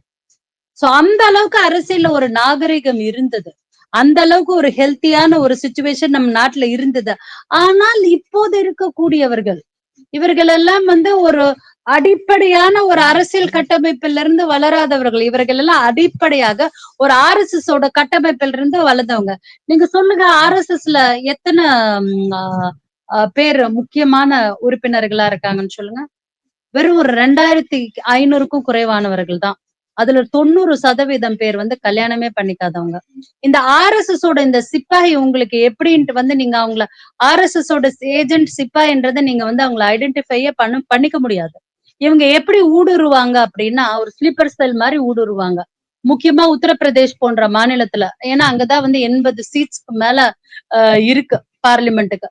அந்த மாதிரி மாநிலங்கள்ல இவங்க வந்து உங்களுக்கு டீ கடையிலே கிடைப்பாங்க. ஓகே, அந்த டீ கடைகள்லயே இவர்கள் வந்து உங்களுக்கு கிடைப்பாங்க. ஒரு அஜெண்டாவை போட்டு ஒரு டூரை போட்டுட்டு இவங்க வந்து சுத்திட்டே இருப்பாங்க. அந்த டீ கடைகள்ல இருந்துதான் இவர்கள் உருவாகிறார்கள். ஒரு வீட்டுல ஒரு பையன் வந்து 8th ஸ்டாண்டர்ட் முடிச்சுட்டான், 10th ஸ்டாண்டர்ட் முடிச்சுட்டான் அப்படின்னாலே வந்து இவங்க அவங்க கிட்ட போய் பேச ஆரம்பிச்சிடுவாங்க. இந்துத்துவா பத்தி பேசுவாங்க, கடவுளை பத்தி பேசுவாங்க. நம்ம நாட்டுல எல்லாருமே ஒரு ரிலிஜனை வந்து ஃபாலோ பண்றோம். சின்னதுல இருந்தே நம்ம வளரும் போது நமக்கு வந்து சொல்லப்படுது இந்த கடவுள் அப்படின்ட்டு. நமக்குள்ள வந்து அதை வந்து ஆணி வேறாக அடிப்படையா வந்து அது படிஞ்சிடுது. அப்ப பேரண்ட்ஸ் கிட்ட போய் பேசுறாங்க. அவங்க கேம்ப் பத்தி பேசும்போது இந்த முதல் நிலை சிப்பாகிகளை வந்து இவங்க தேர்ந்தெடுத்துட்டு இவங்க வந்து கொண்டு போறாங்க நாக்பூருக்கு கொண்டு போய் அங்க ட்ரைனிங் கொடுக்குறாங்க. அந்த ட்ரைனிங்ல அவர்கள் உள்ள விதைக்க வேண்டிய அத்தனை விஷயத்தையும் விதைத்து விடுவாங்க. அந்த முதல் நிலை ட்ரைனிங்ல இவர்கள் யார் அப்படின்ட்டு பக்குவப்படுத்தி வெளியில கொண்டு வந்துருவாங்க. அதுக்கு அடுத்தது அவர்களுக்கு 2ஆம் நிலை 3ஆம் நிலை. அந்த முதல் நிலையில வந்து நீ பாய்சன் ஆகலன்னா உன்னை அனுப்பிச்சிடுவாங்க. இரண்டாவது நிலை, மூன்றாவது நிலையில அவர்களை ட்ரெயின் பண்ணி அதுக்கப்புறம் அவர்களை சாதாரண மக்களாக சமூகத்துல வந்து நிலவ விட்டு விடுவார்கள். அங்க கற்றுக் கொடுக்கப்படுவது வந்து கடவுள் பக்தி பத்தி, கடவுளை பத்தி, அத பத்தி, பஜனைகளை பத்தி அப்படிதான் கொண்டு போவாங்க. ஆனா ஒரு வாழைப்பழத்தில் ஊசி ஏற்றுவது போல் அங்க இருக்கக்கூடிய ஒரு சாமானிய மனிதனுக்கு வந்து என்னத்தை கத்துக் கொடுக்கணுமோ அதை வந்து கற்றுக் கொடுத்து விடுகிறார்கள். அதுக்கப்புறம் எலெக்ஷன் டைம்ல இவங்க எப்படி ஊடுருவுகிறார்கள். இவங்க ஒரு டீமா ஃபார்ம் பண்ணி அந்த RSS ஓட அந்த சேவக்குகளை ஒரு டீமா ஃபார்ம் பண்ணி எப்படி கேரளத்துல எல்லாம் திண்ணை பிரச்சாரங்கள் நடக்கிறதோ அத மாதிரி இந்த டீமா ஃபார்ம் பண்ணி சின்ன சின்ன இந்த டீம் வந்து மக்களை போய் சந்தித்து மக்கள் கிட்ட வந்து கடவுளை பத்தி பேசுவது, முக்கியமாக அயோத்தியாவை பத்தி பேசுவது, ராமரை பத்தி பேசுவது. அவங்களோட எலெக்ஷன் மேனிபெஸ்டோல முக்கியமானது வந்து நாங்க வந்து அயோத்தியா கட்டி கொடுத்து விடுவோம் என்பது அவர்கள் அங்க முக்கியமாக குறிப்பிட்டுள்ளது. இன்னும் அயோத்தியா கட்டி முடிக்கவே இல்லை. ஆனா வந்து அங்க கும்பாபிஷேகம் செய்து விட்டார்கள். இந்த கும்பமேளா எந்த அளவுக்கு கிராண்டா நடந்ததுன்னு பாருங்க. ஆனால் இதுக்கு முன்னாடி அன்சாரி கேட்ட கேள்விக்கு இங்க நான் பதில் சொல்ல விருப்பப்படுகிறேன். அயோத்தியாவில் லோக்சபா எலெக்ஷனில் பாஜக தோர்த்து விட்டது. அதே போலதான் ஈஸ்வர் உத்தராகண்ட்ல வந்து இருக்கக்கூடிய அந்த இடத்திலையும் வந்து பாஜக வந்து தோர்த்து விடுகிறது, ஹரித்வாரிலும் தோர்த்து விடுகிறது. சோ அதனால வந்து எப்பவுமே வந்து வாய்மை வெல்லும், கொஞ்சம் நேரம் ஆகும். ஆனா நம்ம இந்திய மக்களை வந்து நம்ம அப்படி ஒண்ணும் லைட்டா எடுத்துக்க முடியாது. அவர்கள் வந்து எடுத்த உடனே வந்து எல்லாத்தையும் பிரதிபலித்திட மாட்டார்கள். ஆனா உள்ளுக்குள்ளவே அந்த சாமானிய இந்தியன் வந்து அந்த நியாயமான இந்தியன் வந்து தூங்கிக் கொண்டே இருப்பான். எப்போ அது ரியாக்ட் பண்ணணுமோ அப்ப வந்து அது கண்டிப்பா வந்து ரியாக்ட் பண்ணும். அடுத்து நன்றி டாக்டர் டேனியல் டாக்டர், உங்களுடைய பிரச்சனை. நன்றி தோழர். வணக்கம் ஹசீனா மேடம். ரொம்ப கிளீனா எக்ஸ்பிளைன் பண்ணீங்க. ரொம்ப தெளிவான எங்களுக்கு புரிதல் கிடைச்சது. எனக்கு ஒரு 2 கொஸ்டின் தான். நம்ம அந்த வக்க பொறுத்த வரைக்கும் நம்ம அந்த சிஏக்கு அகேன்ஸ்டா பீப்புளை இந்தியா ஃபுல்லா மொபிலைஸ் பண்ண மாதிரி இந்தியா அலையன்ஸ் இன்னும் கொஞ்சம் தீவிரமா அவங்க ப்ரொபோஸ் பண்ணப்பவே ஜேபிசிக்கெல்லாம் போனப்பவே மொபிலைஸ் பண்ண ஆரம்பிச்சிருக்கலாம்னு நினைக்கிறீங்களா? இந்தியா ஃபுல்லா ப்ரொட்டஸ்ட். ஏன்னா இன்னும் அதை கன்சாலிடேட் பண்ண மாதிரி தெரியல. நம்ம மைனாரிட்டிஸும் சரி, இந்தியா அலையன்ஸ் பார்ட்னர்ஸும் சரி. அது ஏன் நம்ம இப்பதான் சுப்ரீம் கோர்ட் போயிருக்கோம், இப்பதான் பெங்கால்ல வந்து ப்ரொட்டஸ்ட் ஆரம்பிச்சிருக்காங்க. ஒரு 3 months கேப் இருந்துச்சு அவங்க ப்ரொபோஸ் பண்ணதுக்கும் ஜேபிசி போயிட்டு திரும்ப பார்லிமெண்ட் வந்து பாஸ் பண்றதுக்கும். அது நம்ம எல்லாருமே கொஞ்சம் கோட்டை விட்டுட்டோம். இதுல கண்டிப்பா நம்ம வந்து நம்ம சைடுல இருந்து டிலே தான். 2வது கொஸ்டின் வந்து ஏன் இந்தியா அலையன்ஸ் பார்ட்னர்ஸை நம்ம கன்வின்ஸ் பண்ண முடியல அப்படின்னு நினைக்கிறீங்க? ஏன்னா இப்ப நம்ம தமிழ்நாடை பொறுத்த வரைக்கும் எல்லாத்துக்குமே all party meeting, south India states meeting வைக்கிறாங்க. ஆனா வக்குக்காக நம்ம நேஷனல் லெவல்ல அப்படி மீட்டிங் வச்சதா தெரியல. ஏன்னா கேரளால வந்து கம்யூனிஸ்ட் பார்ட்டி இருந்து அவங்க இம்ப்ளிமெண்ட் உடனே நெக்ஸ்ட் டேயே பண்றாங்க. இந்த டிஸ்கோஆர்டினேஷனுக்கு வந்து தடுத்துக்கலாம்னு நினைக்கிறீங்களா? ஏன் இந்த கன்சாலிடேட் பண்ண முடியல, நம்ம மக்கள்கிட்ட கொண்டு போய் சேர்க்கலன்னு நினைக்கிறீங்களா? இதுக்கப்புறம் வர பாதை எப்படி இருக்கும் நீங்க நினைக்கிறீங்க மேடம்? தேங்க்யூ. எல்லா கட்சிகளுக்கும் அவர்களுக்குன்ட்டு ஒரு கோட்பாடுகள் உள்ளது. எல்லா கட்சியுமே இன்னைக்கு பாஜகவை எதிர்க்க அவங்களும் சாஃப்ட் ஹிந்துத்துவா ஃபாலோ பண்ண ஆரம்பிச்சுட்டாங்க அப்படின்னா வந்து நீங்க மறுக்க முடியுமா? எல்லாருமே சாஃப்ட் ஹிந்துத்துவா பண்றாங்க. இவங்க கும்பமேளாக்கு போனாங்கன்னா அந்தந்த கட்சியில இருந்து ஒருத்தரும் கும்பமேளாக்கு போறாங்க. இவங்க அயோத்தியா போயிட்டு வந்தாங்களா ஒருத்தரும் அந்தந்த கட்சியில இருந்து அயோத்தியாவுக்கு போறாங்க. அஜ்மீருக்கு சோனியா காந்தி அம்மா சாதர் அனுப்பிச்சா உடனே நட்டா அவர்கள் சாதர் எடுத்து கொண்டு போகிறார்கள். நம்ம செக்யூலரிசம் பண்ணா அவங்க செக்யூலரிசம் பண்ண ட்ரை பண்றாங்க.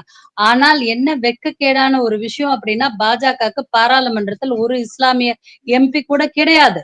அதே போலதான் பாஜகவுக்கு ஒரு இஸ்லாமிய அமைச்சர் கூட கிடையாது. இந்தியா முழுவதற்கும் பாஜகவிடம் இஸ்லாமிய MLAக்கள் கூட கிடையாது என்பதுதான் உண்மை. ஏதோ ஒரு அலையன்ஸ்ல எங்கேயோ 1-2 MLAக்கள் இருக்கக்கூடிய வாய்ப்பு இருக்கிறதே ஒழிய பாராளுமன்றத்தில் இவர்களிடம் ஒரு இஸ்லாமியர்கள் கூட கிடையாது. இதை நம்ம ஏன் என்கேஷ் பண்ண மறுக்கிறோம்? அரசியல் கட்சிகளிடம் ஒரு சிறிய தயக்கம் உள்ளது. நீங்க தமிழ்நாட்டிலே எடுத்துக்கலாம். 39 பாராளுமன்ற தொகுதிகள், ஒரே ஒரு சீட்டு வந்து இந்தியன் முஸ்லிம் லீகுக்கு முஸ்லிம் அப்படிங்கிற பேர்ல கொடுத்துறோம்.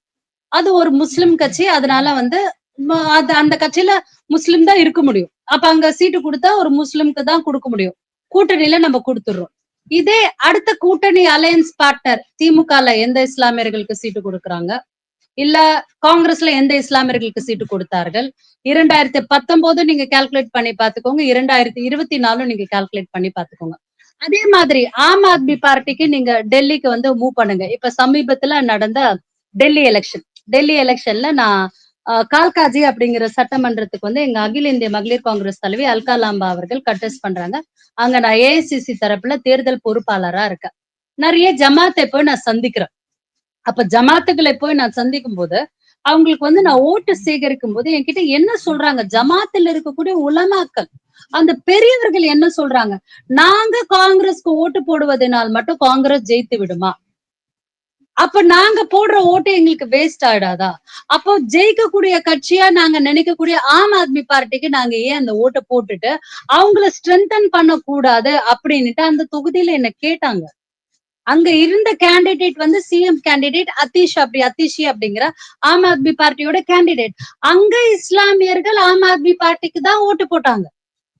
அங்க இஸ்லாமியர்கள் காங்கிரஸ்க்கு ஓட்டு போட மறுக்கிறார்கள். அப்போ நீங்க ஒரு அரசியல் கட்சிக்கு எக்ஸாம்பிள் நான் சொன்னேன், திமுக காங்கிரஸ் கூட்டணி எப்படி சாஃப்ட் ஹிந்துத்துவா பண்ணுகிறார்கள் அப்படின்ட்டு நான் சொன்னேன்.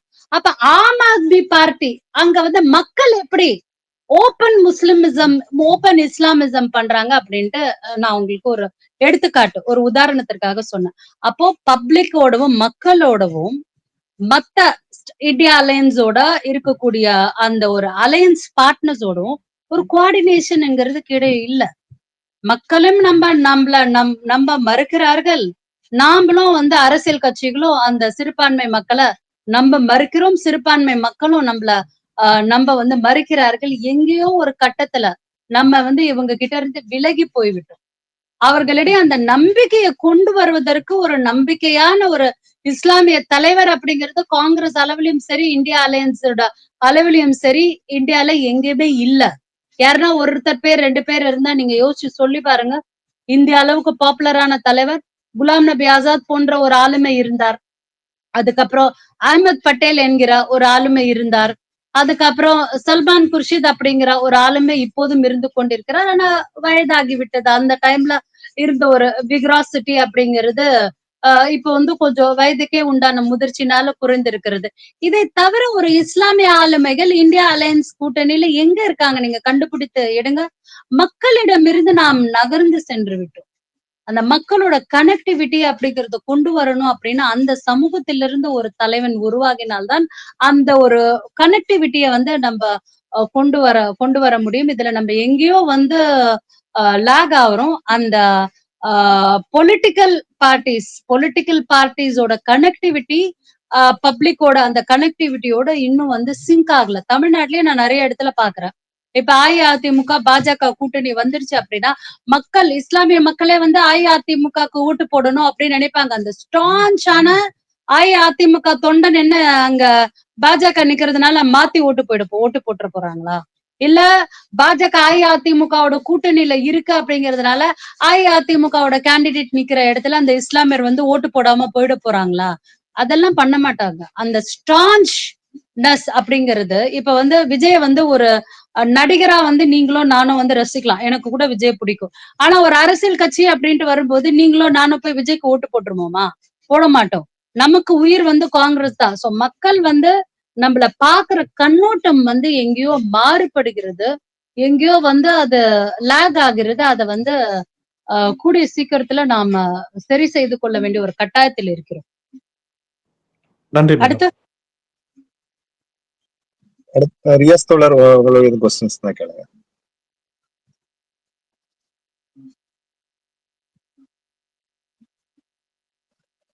அரவிந்த்ங்கிறவர் ரொம்ப நேரமா கை தூக்கிட்டு இருக்காரு. ராஜீவ் காந்தி கேக்குதுங்களா? கேக்குது. நம்ம பேசுறது கேக்குதா?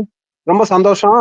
எப்பவுமே ஹசீனா மேடமை பொறுத்த வரைக்கும் ஒரு கருத்தை சொல்றாங்க அப்படின்னா ரொம்ப தெளிவா விளக்கமா ஆணித்தரமா ஆழமா எதற்கும் பயப்படாம கொஞ்சம் தெளிவான கருத்தை பதிவு வைப்பாங்க. இப்ப பதிவு வச்சதுல ரொம்ப தெளிவா சொன்ன கருத்துக்களை பார்த்தோம் அப்படின்னா எல்லா இடத்துலயுமே வந்து யூபில எல்லாம் மட்டன் வாங்கிட்டு போனாலே பீஃப் வாங்கிட்டு போறான்னு அடிச்சு கொள்றானுங்க. அந்த மாதிரி ஒரு மிகப்பெரிய ஒரு சூழல் இருக்கு. இப்போ மேடம் சொன்னது என்னன்னா இந்தியால இருக்கக்கூடிய ஒட்டுமொத்த நாடாளுமன்ற உறுப்பினர்கள் இருக்கக்கூடிய இஸ்லாமியர்களின் சதவீதம்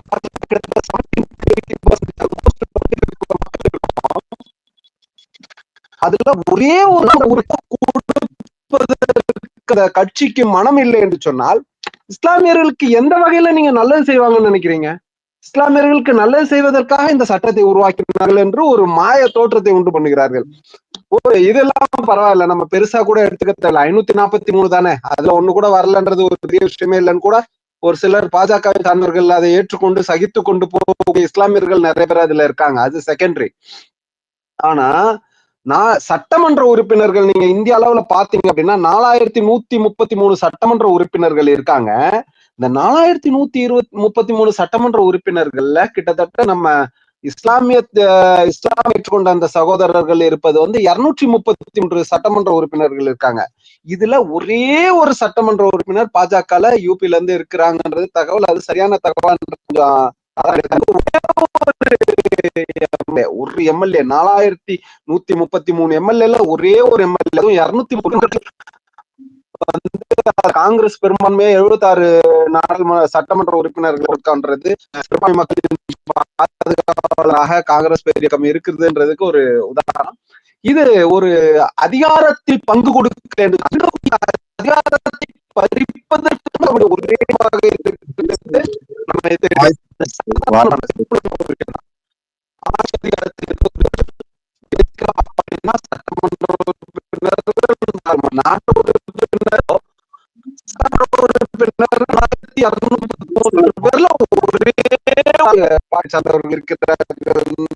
இவர்கள் சிறுபான்மை மக்களை அழித்தொழிக்க வேண்டும் என்று நினைக்கிறார்களா, அவர்களுக்கான அங்கீகாரத்தை கொடுக்க நினைக்கிறாங்களா?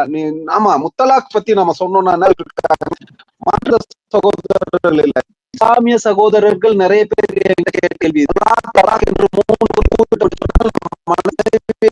3 செய்ததாக அர்த்தம் பண்ணிக்கிறாங்க. அதனால தெரிய சொன்னாங்க 3 மாதம் இடைவெளி அடுத்த 3 மாதம் ஒரு விஷயத்தை நம்ம முதல்ல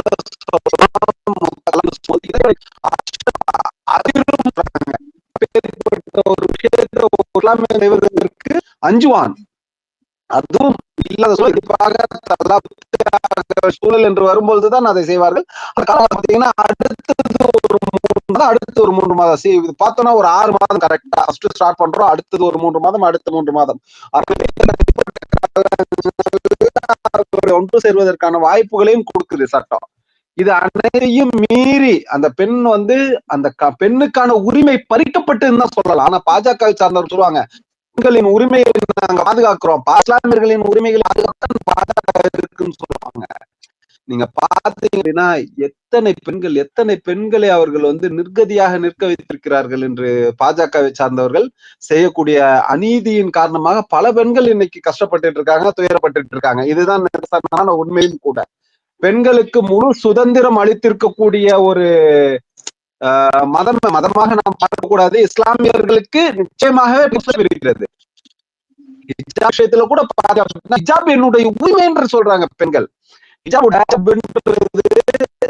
அந்த பெண்கள் வந்து நான் அணிய வேண்டும் என்று ஒரு முடிவெடுத்தார்கள் என்று சொன்னால் அதை தடுப்பதற்கு உடைகளை மாற்றி அமைப்பதற்கு இவர்கள் யார்?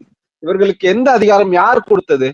இஸ்லாமிய சட்டத்தின் கீழ் தொண்டு நிறுவனங்கள் செயல்பட்டு கொண்டிருந்ததுன்னு சொன்னா அதை தன்னுடைய கைக்குள் கொண்டு போக வேண்டும் என்று நினைக்கிறார்களே, இவர்கள் என்ன நினைப்பாங்க? எப்படி இவர்கள் வந்து ஒரு இந்து சமய அறநிலைத்துறையா இருக்கட்டும், சர்ச்சா இருக்கட்டும், அதற்குள்ள வந்து மாற்று மதத்தை சார்ந்தவர்களை புகுத்த வேண்டும் என்று நினைப்பதே தவறுதானே.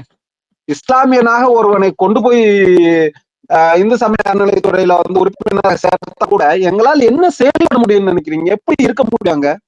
ஆனால் பாஜகவை சார்ந்தவர்கள் ஒரு பல இது வந்து இது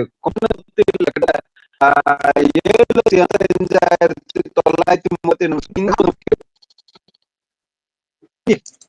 ஒரே விஷயம் தான், இஸ்லாமியர்களுக்கு மட்டும் அவர்கள் நல்ல மாட்டார்கள் என்று சொல்ல ஒரு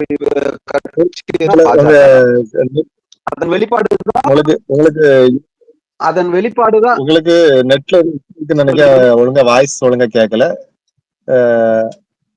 என்னோட வாய்ஸ் கட்டாயே வந்துட்டு இருக்குது, அது கேட்க முடியல.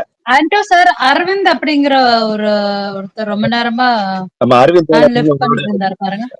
மேடம் வணக்கங்க. நன்றி. அனைவருக்கும் வணக்கம். நான் வந்து இதான் நீங்க சொன்ன இப்ப நீங்க ஆல்ரெடி நான் கேட்க வேண்டிய கேள்விக்கு ஒரு லைட்டா பதில் சொல்லிட்டீங்க. நம்ம வந்து ஏதோ ஒரு இடத்துல மக்களிடம் கனெக்ட் ஆகுறது மிஸ் பண்றோம் அப்படின்ட்டு. இதுல வந்து ஆமா. சின்னதா நான் வந்து இன்னொரு விஷயம் வந்து இந்த வக்ஃபு பில் மசோதா வந்து இப்ப சட்டம் ஆயிருச்சு. இதுக்கு இன்னொரு தோழர் கூட கேட்டாரு. உடனே வந்து கேரளாவுல வந்து இது அமல்படுத்திட்டாங்க அப்படின்னு சொல்லிட்டு. அதுல ம். இப்ப நீங்க கேரளாவுல சிபிஐ கவர்மெண்ட் அவங்க வந்து ஒரு சாஃப்ட் இந்துத்துவ ஸ்டாண்ட் எடுக்குறாங்க. அப்ப வந்து அத வந்து உடனடியா அதை வந்து நடைமுறைக்கு கொண்டு வராங்க அப்படின்னா, அது கூட புரிஞ்சுக்க முடியுது. ஆனா இந்த பில்லு வந்து ம். பார்லிமெண்ட்ல டிபேட்டுக்கு வர்ற அன்னைக்கு முதல் நாள் வந்து கேரளாவுல இருக்கிற எல்லா ஆர்சி சர்ச்சும் இந்த பில்லுக்கு சப்போர்ட் பண்ணி ப்ரொடெஸ்ட் பண்றாங்க. இப்ப இந்த பிரச்சனைய இதுதான் ரொம்ப சீரியஸான பிரச்சனைன்னு நான் நினைக்கிறேன். ஏன்னா, நீங்க வந்து இப்ப ஒரு பெரும்பான்மைவாதம் அப்படிங்கிறது இந்த நாட்டுல வந்து அரசியல் மையப்புள்ளியா வந்ததுக்கப்புறம், சிறுபான்மையினர்களே வந்து இன்னும் நம்ம வந்து சின்ன சின்ன முரண்களுக்காக ஒண்ணுக்கு ஒண்ணு எதிர்த்து நின்னுட்டு இருந்தோம்னா, அப்ப நான் வந்து அன்னைக்கு இதே ஃபோரம்ல ஏற்கனவே நம்ம வந்து டீலிமிட்டேஷன் பத்தி ஒரு பேச்சு பேசும்போதும், அத பத்தி பேசும்போதும் அப்படிதான் சொல்லியிருந்தேன். தென் மாநிலங்களுக்கு இடையில இருக்கிற முரண. இப்ப வந்து வக்ஃபு விஷயத்திலயும் பார்த்தீங்கன்னா, இது வந்து கிறிஸ்டின் வெர்சஸ் முஸ்லீம்னு போய் நிக்குது கேரளாவுல. அப்புறம் எகைன் வந்து நீங்க அத கேள்விப்பட்டிருப்பீங்கன்னு நெனைக்கிறேன். அவங்க வந்து புரொட்டஸ்ட் பண்ணாங்க. முந்தின நாள் வந்து பில்லுக்கு ஆதரவா அங்க இருக்கிற ஆர்சி சர்ச் எல்லாம் அப்படின்ட்டு. அப்புறம் இன்னொன்னு அங்க வந்து பொலிட்டிக்கல் அனாலிசிஸ் எல்லாம் சொல்றது என்னன்னா, ஒரு எக்ஸ் மீட்டிங் ஆ ஆர்சி ஹலோ சர்ச்சு ஒரு சின்ன எக்ஸ் ஆர்சி மீட்டிங் சர்ச்சுகளோட வந்து அவங்க ஆர்எஸ்எஸ் வந்து ரொம்ப கனெக்டடா இருக்கிறாங்க அப்படின்ட்டு. ஸோ இந்த மாதிரியான பிரச்சனைகள வந்து நம்ம எப்படி அட்ரஸ் பண்ண போறோம் அப்படிங்கிறது ஒரு கேள்வி. அ ஏன்னா, இப்போ வந்து அவங்க இப்ப அவங்களோட கோல் வந்து ஹிந்து ராஷ்டிரா அப்படின்னு போகும்போது, அது வந்து எப்படி ஆர்சி சர்ச்சுக, திருச்சபைகள்லாம் வந்து அவங்களோட அலைன் ஆகுறாங்க கேரளாவுல அப்படிங்கிறது ஒரு கேள்வி. அது எந்த இடத்துல நம்ம வீக் ஆகுறோன்ட்டு. ஸோ இந்த மாதிரி தான் இது ஒரு கேள்வி. அப்புறம் நான் வந்து இன்னொன்னு சின்னதா வந்து என்ன சொல்றேன்னா, நீங்க சொன்ன மாதிரி தான். எந்த இடத்துல நம்ம மக்கள் டிஸ்கனெக்ட் ஆகுறோம் அப்படிங்கிறதுக்கு, நான் வந்து இந்த பத்திரிகையாளர் மணி வந்து ஒரு பேட்டியில சொல்லியிருந்தாரு. அப்புறம் அதுக்கப்புறம் அந்த புக் ஒண்ணு ரெஃபர் பண்ணியிருந்தாரு. அந்த புக்க வாங்கி படிச்சேன். ஆக்சுவலா காங்கிரஸ் ஆஃப்டர் இந்திரா அப்படின்னு சொல்லிட்டு ஒரு புக்கு வந்து ஃபுல் அண்ட் ஃபுல் 84 டூ 2009 வந்து நம்ம கட்சி வந்து எந்தெந்த மாதிரியான சேஞ்சஸ்க்குலாம் இதாயிருக்கு. அதுல எது வந்து ரொம்ப சிக்னிஃபிகன்ட்டான இதுன்ட்டு. அதில அந்த ஜோயா ஹாசன் அப்படிங்கிறவங்க அந்த புக் எழுதியிருக்காங்க. அவங்க வந்து டெல்லி யூனிவர்சிட்டியா, ஜவஹர்லால் நேரு யூனிவர்சிட்டியிலயோ ஹிஸ்ட்ரி சப் டிபார்ட்மெண்ட்ல நல்லா பெரிய பொசிஷன்ல இருந்தவங்க. ஸோ அவங்க எழுதியிருக்கிற புக்ல இந்த பாயிண்ட்ஸ் எல்லாம் தான் டீப்பா காங்கிரஸினுடைய ஃபால் வந்து எப்படியெல்லாம் ஸ்டார்ட் ஆச்சு அப்படிங்கிறது வந்து அந்த ராஜீவ்காந்தி காலத்துல ஷாபானு கேஸு, அப்புறம் அந்த பாபர் மசூதி விவகாரத்துல வந்து அந்த சிரண்யாஸ ஒரு நாள் உள்ள அனுப்பிச்சது, 2வது நாள் இழுத்து பூட்டுனது. இப்படி வந்து எல்லா மக்களுக்கு உண்டான நம்பகத்தன்மையும் எப்படி வந்து கொஞ்சம் கொஞ்சமா இழந்துச்சு அப்படிங்கிறது எல்லாத்தையும் அதுல கிளியரா எக்ஸ்பிளைன் பண்ணியிருக்காங்க. ஸோ முடிஞ்சதுன்னா இங்க இருக்கிற தோழர்கள் அந்த மாதிரி அந்த புக்க ரெஃபர் பண்றனாலும் பண்ணலாம். ஏன்னா நம்ம எந்த இடத்துல மக்கள்கிட்ட இருந்து விலகி நிக்கிறோம் அப்படிங்கிறது தெரிஞ்சா தான், அடுத்தது சரி பண்ண முடியும் அப்படிங்கிறதுக்காக நினைக்கிறேன். என்னோட கேள்வி முதல்ல நான் சொன்னதான் மேடம். இப்போ ஆர்சி அவங்கலாம் கேரளாவுல நன்றி அரவிந்த் சார். உங்க கேள்வி எனக்கு புரிஞ்சிருச்சு. இப்போ தமிழ்நாட்டுல பாஜக, அஇஅதிமுக கூட்டணி, சரியா? அங்க இஸ்லாமிய கட்சி சின்ன சின்ன கட்சிகள் இருக்குமா இருக்காதா அப்படின்னா இருக்கும். பெரிய கட்சிகள் போல இந்தியன் முஸ்லிம் லீக் இருக்காது. அப்ப ஆர்சி திருச்சபைகள் வந்து ஒட்டுமொத்தமா எதிர்க்கவில்லை. ஒரு பார்ட் ஆஃப் திருச்சபைகள் வந்து எதிர்க்குது அப்படின்னா அவங்க ஒரு சிலரோட இன்ஃபுளுன்சஸ்ல இருப்பாங்க. எப்பவுமே வந்து ஆர்எஸ்எஸ் எப்படி ஆபரேட் பண்ணும் அப்படின்னா, மகாராஷ்டிரால போய் நீங்க பாத்துக்கலாம். இந்தியால வந்து நீங்க தமிழ்நாட்டுல ஜிம்கானா கிளப் எப்படி சொல்லுவீங்க? ஜிம்கானா கிளப்னு சொல்லுவீங்களா இல்ல எப்படி சொல்வீங்க? ஜிம்கானா கிளப்னு தானே நம்ம சொல்லுவோம். ஆமாங்க. மகாராஷ்டிரால வந்து Muslim gymkhana club, Hindu gymkhana club, Christian gymkhana கிளப்னு இருக்கு. எனக்கு ரொம்ப ஆச்சரியமா இருந்தது. மகாராஷ்டிரால வந்து நான் தேர்தல் பொறுப்பாளர் ஏஐசிசி தரப்புல இருந்து நான் தேர்தல் பொறுப்பாளரா இருக்கும்போது, சல்மான் குர்ஷித் சார் வந்து இந்த முஸ்லிம் ஜிம்கானா கிளப்ல இஸ்லாமிய பிசினஸ் பீப்புள வந்து அட்ரஸ் பண்ண வராரு. அப்போ அங்க இருக்கக்கூடிய இஸ்லாமியர்கள், அங்க இருக்கக்கூடிய அதுக்கப்புறம் அந்த கிறிஸ்டியானிட்டி மிஷனை வந்து நாங்க சந்திக்க போறோம். அப்ப அங்க இருக்கக்கூடிய சில கிறிஸ்டியானிட்டி மிஷன்ஸ், அங்க இருக்கக்கூடிய சில முஸ்லிம் மிஷன்ஸ் ஆர்எஸ்எஸ் ஓட தீவிர சப்போர்ட்டர்ஸ் அண்ட் ஆர்எஸ்எஸ் ஓட தீவிர ஃபண்டர்ஸ். அப்ப அவர்களை நம்ம எப்படி எடுத்துக்க முடியும்? அதாவது வந்து எல்லா மனிதர்களும் ஒரே இயல்போட ஒரே கொள்கைகளோட இருக்க முடியாது. அவர்களோட விருப்பம், சுய விருப்பம், கொள்கைகள் அப்படின்றது மாறும். சோ அங்க யார் அவங்கள லீட் பண்றாங்களோ அவங்கள பொறுத்து அவங்களோட கொள்கைகள் வந்து மாறுது. அதே மாதிரி நீங்க கேரளாவை எடுத்துக்கிட்டீங்க அப்படின்னா அங்க கம்யூனிஸ்ட் சித்தாந்தம் ரொம்ப அதிகம். கேரளால வந்து எல்லாத்துக்கும் எம்எல்ஏக்கள்லாம் நம்ம ஊர் மாதிரி எப்ப அவங்களுக்கு ஃப்ரீயா இருக்கோ, எப்ப டைம் கிடைக்கிறதோ அந்த மாதிரி எல்லாம் வந்து அங்க ஒரு ப்ரோக்ராம்க்கு அப்படி எல்லாம் டேட் கொடுக்க முடியாது. எம்எல்ஏனா காலையில நீ என்ன பார்க்க ஆரம்பிக்கணும் அப்படின்னா 6 மணின்னா 6 மணிக்கு நீ என்ன பார்க்க ஆரம்பிக்கணும்.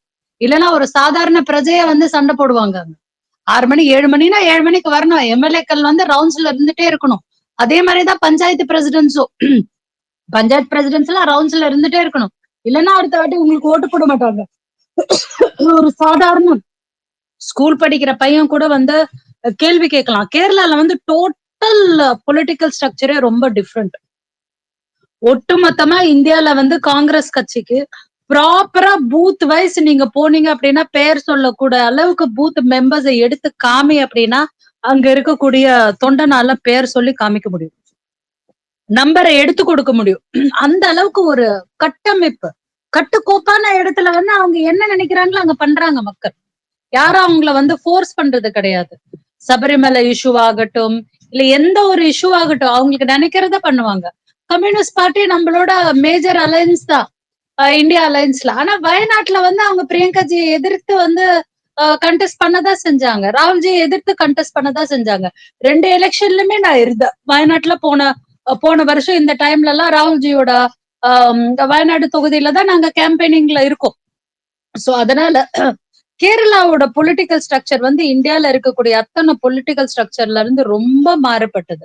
அவங்க எப்ப வேணாலும் எந்த ஸ்டாண்ட் வேணாலும் எடுக்கலாம், அந்த ஸ்டாண்ட்ல இருந்து அவங்க வந்து மாறிடலாம். அதனால ஒரு சிலர் பண்றாங்க அப்படின்னா ஒட்டுமொத்தமா கிறிஸ்டியானிட்டியில இருக்கக்கூடிய அத்தனை பேரும் நமக்கு அகேன்ஸ்டா பண்றாங்கன்னு கிடையாது. ஃபார் எக்ஸாம்பிள் இப்ப வந்து ஆர்எஸ்எஸ் வந்து கிறிஸ்டியானிட்டியோட ஒரு அலையன்ஸ்ல இருந்தது அப்படின்னா ஏன் சண்டிகர்ல வந்து ஆர்எஸ்எஸ் குட் ஃப்ரைடேக்கு ஹாலிடே இல்லன்னுது? It's Christian festival. கோவால ஏன் அவங்க வந்து மாறுபட்டு நடந்துக்கிறாங்க? சோ அத நார்த் ஈஸ்ட்ல ஏன் வந்து அந்த குக்கி இன மக்களுக்கும் அந்த மேத்தி இன மக்களுக்கும் இவ்வளவு பெரிய பிரச்சனை வருது? அவங்க கிறிஸ்டியானிட்டியை தானே ஃபாலோ பண்றாங்க. நார்த் ஈஸ்ட்ல மோஸ்ட் ஆஃப் த ட்ரைபல்ஸ் வந்து கிறிஸ்டியானிட்டியை தான் ஃபாலோ பண்றாங்க. சோ அதனால இவங்க கிறிஸ்டியானிட்டிக்கும் இவங்க வந்து அங்க வாய்ப்பு கொடுக்கிறார்களா என்றால் இல்லை. மகாராஷ்டிரா போன்ற மாநிலத்துல கிறிஸ்டியானிட்டியோட ஹெல்ப் எடுத்துக்கிறாங்க. இப்ப தமிழ்நாட்டுக்கு வந்தாங்க அப்படின்னா இவர்களோட ஒரு சில கிறிஸ்டியன் பாதிரியர்கள் சேர மாட்டார்களா என்ன? இப்ப திருநெல்வேலியில எல்லாம் எடுத்துக்கிட்டீங்கன்னா நயினார் நாகேந்திரன் அவர்களோட தொகுதியில இருக்கக்கூடிய மோஸ்ட் ஆஃப் த பாதிரியார்கள் அவருக்கு சப்போர்ட் பண்ணதான் செய்வாங்க. ஒரு சில இஸ்லாமிய மசூதிகள் கூட அவருக்கு சப்போர்ட் பண்ணதான் செய்யும். அங்க இருக்கக்கூடிய ஆளுமையை பொறுத்தது, யார் அங்க இருக்கக்கூடிய ஆளுமை அப்படிங்கிறது பொறுத்து. பஞ்சாயத்து எலெக்ஷன்ல எல்லாம் வந்து கட்சி சிம்பிளே தேவையில்ல. ஓகே, இண்டிவிஜுவலாவே நீங்க ஜெயிக்கலாம். நீங்க என்ன ஆளுமை அப்படிங்கறத பொறுத்தது. சோ இது வந்து ஒரு ஆளுமை சார்ந்த விஷயம். வேற ஏதோ கேள்வி இருக்கா பொன்னையா சார்? ஆண்டோ இல்ல, நம்ம மாநில தலைவர் சசிகுமார் தலைவர், நீங்க ஏதாவது உங்களுக்கு ஏதாவது கொஸ்டின்ஸ் இருக்குதா? அனைவருக்கும் வணக்கம். கண்டிப்பா பண்ணுங்க தலைவர். ஓகே, இன்று சிறப்பு விருந்தினராக கலந்து கொண்டு சிறப்புரையாற்றிய தமிழ்நாடு மகிழா காங்கிரஸ் தலைவி அன்பு சகோதரி அசினா சைத் அவர்களுக்கு வாழ்த்துக்கள், மிக மிக்க நன்றியை தெரிவித்துக் கொள்கிறோம். இன்னைக்கு வந்து எல்லாமே சிறப்பான வந்து முக்கியமான கேள்விகளை டாபிக் வந்து நல்லாவே கவர் பண்ணியிருக்காங்க. அது நம்ம டேனியிலும் அந்த கேள்வி கேட்டிருந்தேன், நாம் வந்து கொஞ்சம் செயல்பாடு படலை, சரியாக பண்ணலை அப்படின்னு சொல்லிட்டு. அதுக்கப்புறம் முக்கியமாக நம்ம விலகி இருக்கிறன்றதும் வந்து பார்த்தோன்னா நம்மளுடைய மாநில தலைவர் அவர்கள் அழகாக சொல்லியிருந்தாங்க. அது அந்த பிரச்சனை நமக்கு இருக்குது. அந்த நாம் வந்து அந்த சாஃப்ட் இந்துத்வான்னு சொல்லலாம், அப்படி இல்லைன்னா வந்து மதம் சார்ந்து போயிட்டுன்னு கூட சொல்லலாம். அந்த நம்ம ஆரம்ப காலகட்டத்தில் வந்து பார்த்தோன்னா மத சார்பினை வந்து ரொம்ப ஸ்ட்ராங்காக கடைப்பிடிச்சிட்டு இருந்தோம். ஆரம்ப காலகட்டத்தில் நம் தலைவர் நேரு அவர்கள் காலத்துலாம் வந்து சுத்தமாக வந்து அழகாக மத சார்பினை கடைப்பிடிச்சோம். அப்போ நம்ம வந்து நமக்கு நிறைய நல்ல வரவேற்பு அகில இந்திய லெவலில் எல்லாருக்கிட்டையும் நம்மகிட்ட நல்ல ஒரு வரவேற்பு இருந்தது. காலப்போக்கில் வந்து பார்த்தோன்னா நாம் கொஞ்சம் அதிலிருந்து இறங்கினதால தான் இவ்வளோ பிரச்சனைகள் நமக்கு இருக்குது.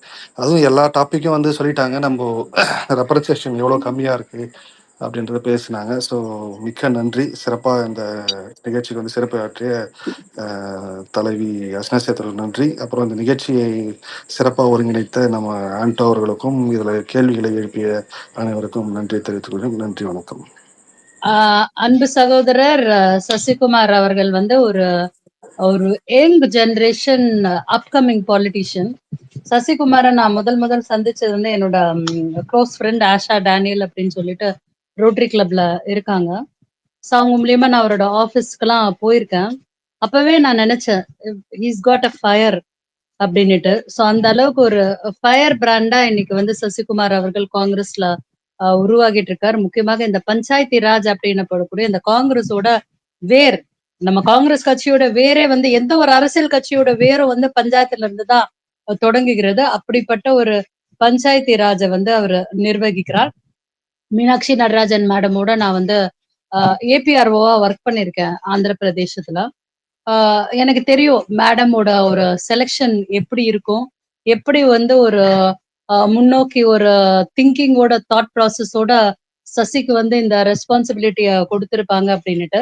ஸோ கண்டிப்பா என்னுடைய அன்பு சகோதரர் சசி அவர்கள் வாழ்க்கையில அரசியல் களத்துல மென்மேலும் வளர வேண்டும் என்று வாழ்த்துகிறேன். அப்புறம் வாய்ப்புக்கு நன்றி கூறி விடைபெறுகிறேன். ராஜீவ்காந்தி பஞ்சாயத்து ராஜ் சதன் மூலமா இந்த ப்ரோக்ராம்க்கு ஆர்கனைஸ் பண்ண ஆண்டோ பொன்னையா அவர்களுக்கும் மிக்க நன்றி. என்னை தொடர்ச்சியா ஃபாலோ பண்ணிட்டே இருந்தாரு. நான் குஜராத் போயிட்டேன் ஏசிசி செஷனுக்கு. தொடர்ச்சியா ஃபாலோ பண்ணி ரிமைண்ட் பண்ணி ரொம்ப அழகா வந்து இதை ஒருங்கிணைச்சிருக்கார். ரொம்ப அட்டென்டிவான லிசனர்ஸ் இன்னைக்கு. அழகா அட்டென்டிவா இருந்தீங்க. கேள்விகள் வந்து ரொம்ப யூஸ்ஃபுல்லான ஃப்ரூட்ஃபுல்லான கேள்விகளா இருந்தது, வேவரிங் கேள்விகள் இல்லாம. ஸோ இந்த நிகழ்ச்சியில கலந்து கொண்ட டேனியல், அன்சாரி, அரவிந்த், கேள்வி கேட்ட அனைவருக்கும் என்னுடைய வாழ்த்துக்கள் மற்றும் நன்றிகள். மீண்டும் இன்னொரு முறை இந்த மாதிரி ஒரு பிளாட்ஃபார்ம்ல நம்ம சந்திக்கலாம். விங்காவும் இதுல ஜாயின் பண்ணியிருக்காங்க மகிழா காங்கிரஸ்ல இருந்து. விங்காக்கும் வாழ்த்துக்கள். அனைவருக்கும் வாழ்த்துக்கள். நன்றி, வணக்கம். நன்றி, வணக்கம். நன்றி மேடம். நம்ம சசிகுமார் தலைவரை சொல்லணும்னா இன்னைக்கு வந்து பாத்தீங்கன்னா நம்ம எல்லா எலெக்ஷன்ல கண்டஸ்ட் பண்ண எல்லா சுயேட்சை வேட்பாளர்களுக்குமே இன்னைக்கு லெட்டர் எழுதி அனுப்பிக்கிட்டு இருக்காங்க. உள்ளாட்சி அமைப்புகள்ல போட்டியிட்டவங்களுக்கு அவங்களும் நம்ம காங்கிரஸ் பேரியக்கத்தோட இணைஞ்சு பணியாற்றணும், உள்ளாட்சி அமைப்புகளை ஸ்ட்ரென்தன் பண்ணணுங்கிறதுல மிக ரொம்ப ஆக்டிவா நம்ம ஒர்க் பண்ணிக்கிட்டு இருக்கோம். அது ஒரு மிகப்பெரிய ஒரு மாற்றத்தை ஏற்படுத்தும். அது மட்டும் இல்லாம நிறைய பயிற்சிகளை ராஜீவ்காந்தி பஞ்சாயத்து ராஜ், அதாவது காங்கிரஸ் பேரியக்கத்துல முன்னால பயிற்சிகள் இல்லைங்கிற ஒரு இது இருந்துச்சு. இன்னைக்கு வந்து பயிற்சிகள் வந்து நிறைய கொடுத்துக்கிட்டு இருக்கோம் ராஜீவ்காந்தி பஞ்சாயத்து ராஜ் சங்கத்தின் சார்பாக. அதனால வந்து தோழர்கள் வந்து நம்ம பயிற்சிகள் உங்களுடைய லீடர்ஷிப்பை மேம்படுத்துறதுக்காகவும் காங்கிரஸை பற்றி தெரிஞ்சு கொள்வதற்காகவும் இங்க ஆசைப்பட்டு நம்ம ராஜீவ்காந்தி பஞ்சாயத்து ராஜ் சங்கத்தை நீங்க தொடர்பு கொண்டீங்கன்னா உங்களுக்கு வந்து நம்ம உங்களுடைய தலைமைத்துவத்தை மேம்படுத்துறதுக்கான எல்லா வித முயற்சிகளையுமே நம்ம அளிக்கிறோங்கிறத இந்த நேரத்துல தெரிவித்துக் கொள்கிறேன். இந்த நிகழ்ச்சியில சிறப்பாக கலந்து கொண்டு நம்மளோடு சிறப்பாக உரையாற்றி அனைத்து கேள்விகளுக்கும் தெளிவான பதில்களை அளித்த நமது சிறப்பு விருந்தினர் அவர்களுக்கு இந்த நேரத்துல நன்றியை தெரிவித்துக் கொள்கிறேன். அவங்களுக்கு நம்ம மேடத்தை பொறுத்தவரையில இப்போ கலைஞர் டிவில அந்த ப்ரோக்ராம் முடிச்சுட்டு டைரக்டா நம்ம ப்ரோக்ராம்ல கலந்துட்டு இவ்வளவு நேரம் நம்மளோட கலந்துரையாடுறாங்க. அவர்களுக்கும் நன்றி.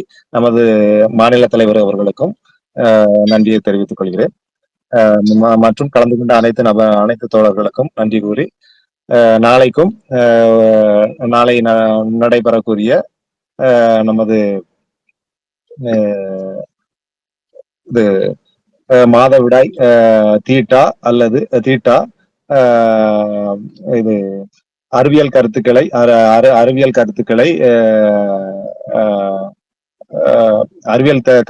மறுக்கிறதா பள்ளிகள்ங்கிற தலைப்புல நாளைக்கு வந்து நம்ம கீதா இளங்கோவன் அவர்கள் நாளைக்கு உரையாற்ற இருக்கிறாங்க.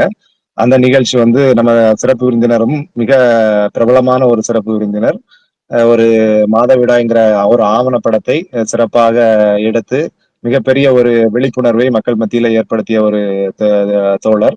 அது மட்டுமல்லாமல் ஒரு பத்திரிகையாளர் மற்றும்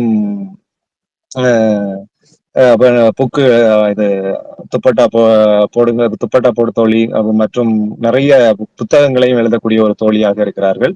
ஒரு பெண்ணியவாதி, பல பரிணாமங்களை கொண்ட ஒரு சிறப்பு விருந்தினர் நம்மோடு வந்து நாளை 8:30 மணிக்கு இன்னைக்கு வந்து நம்ம வழக்கமாக 9 மணிக்கு நடத்தி கொண்டு இருக்கிறோம். அது வந்து சகோதரனுடைய வேண்டுகோளுக்கு இணங்க ஒரு அரை மணி நேரம் முன்னதாக 8:30 மணிக்கு நாளைக்கு நடைபெறும்ங்கிறத நான் இந்த நேரத்துல தெரிவித்துக் கொண்டு, நாளை அந்த நல்ல நிகழ்ச்சியில அனைவரும் கலந்து கொண்டு சிறப்பிக்குமாறு, நமது பெண்கள் சார்ந்த பிரச்சனை, அதனால நீங்க வந்து அனைவரும் கலந்து கொண்டு சிறப்பிக்குமாறு உங்களை அன்போடு கேட்டுக்கொண்டு மீண்டும் நாளை சந்திப்போம். நன்றி, வணக்கம், ஜெய்ஹிந்த்.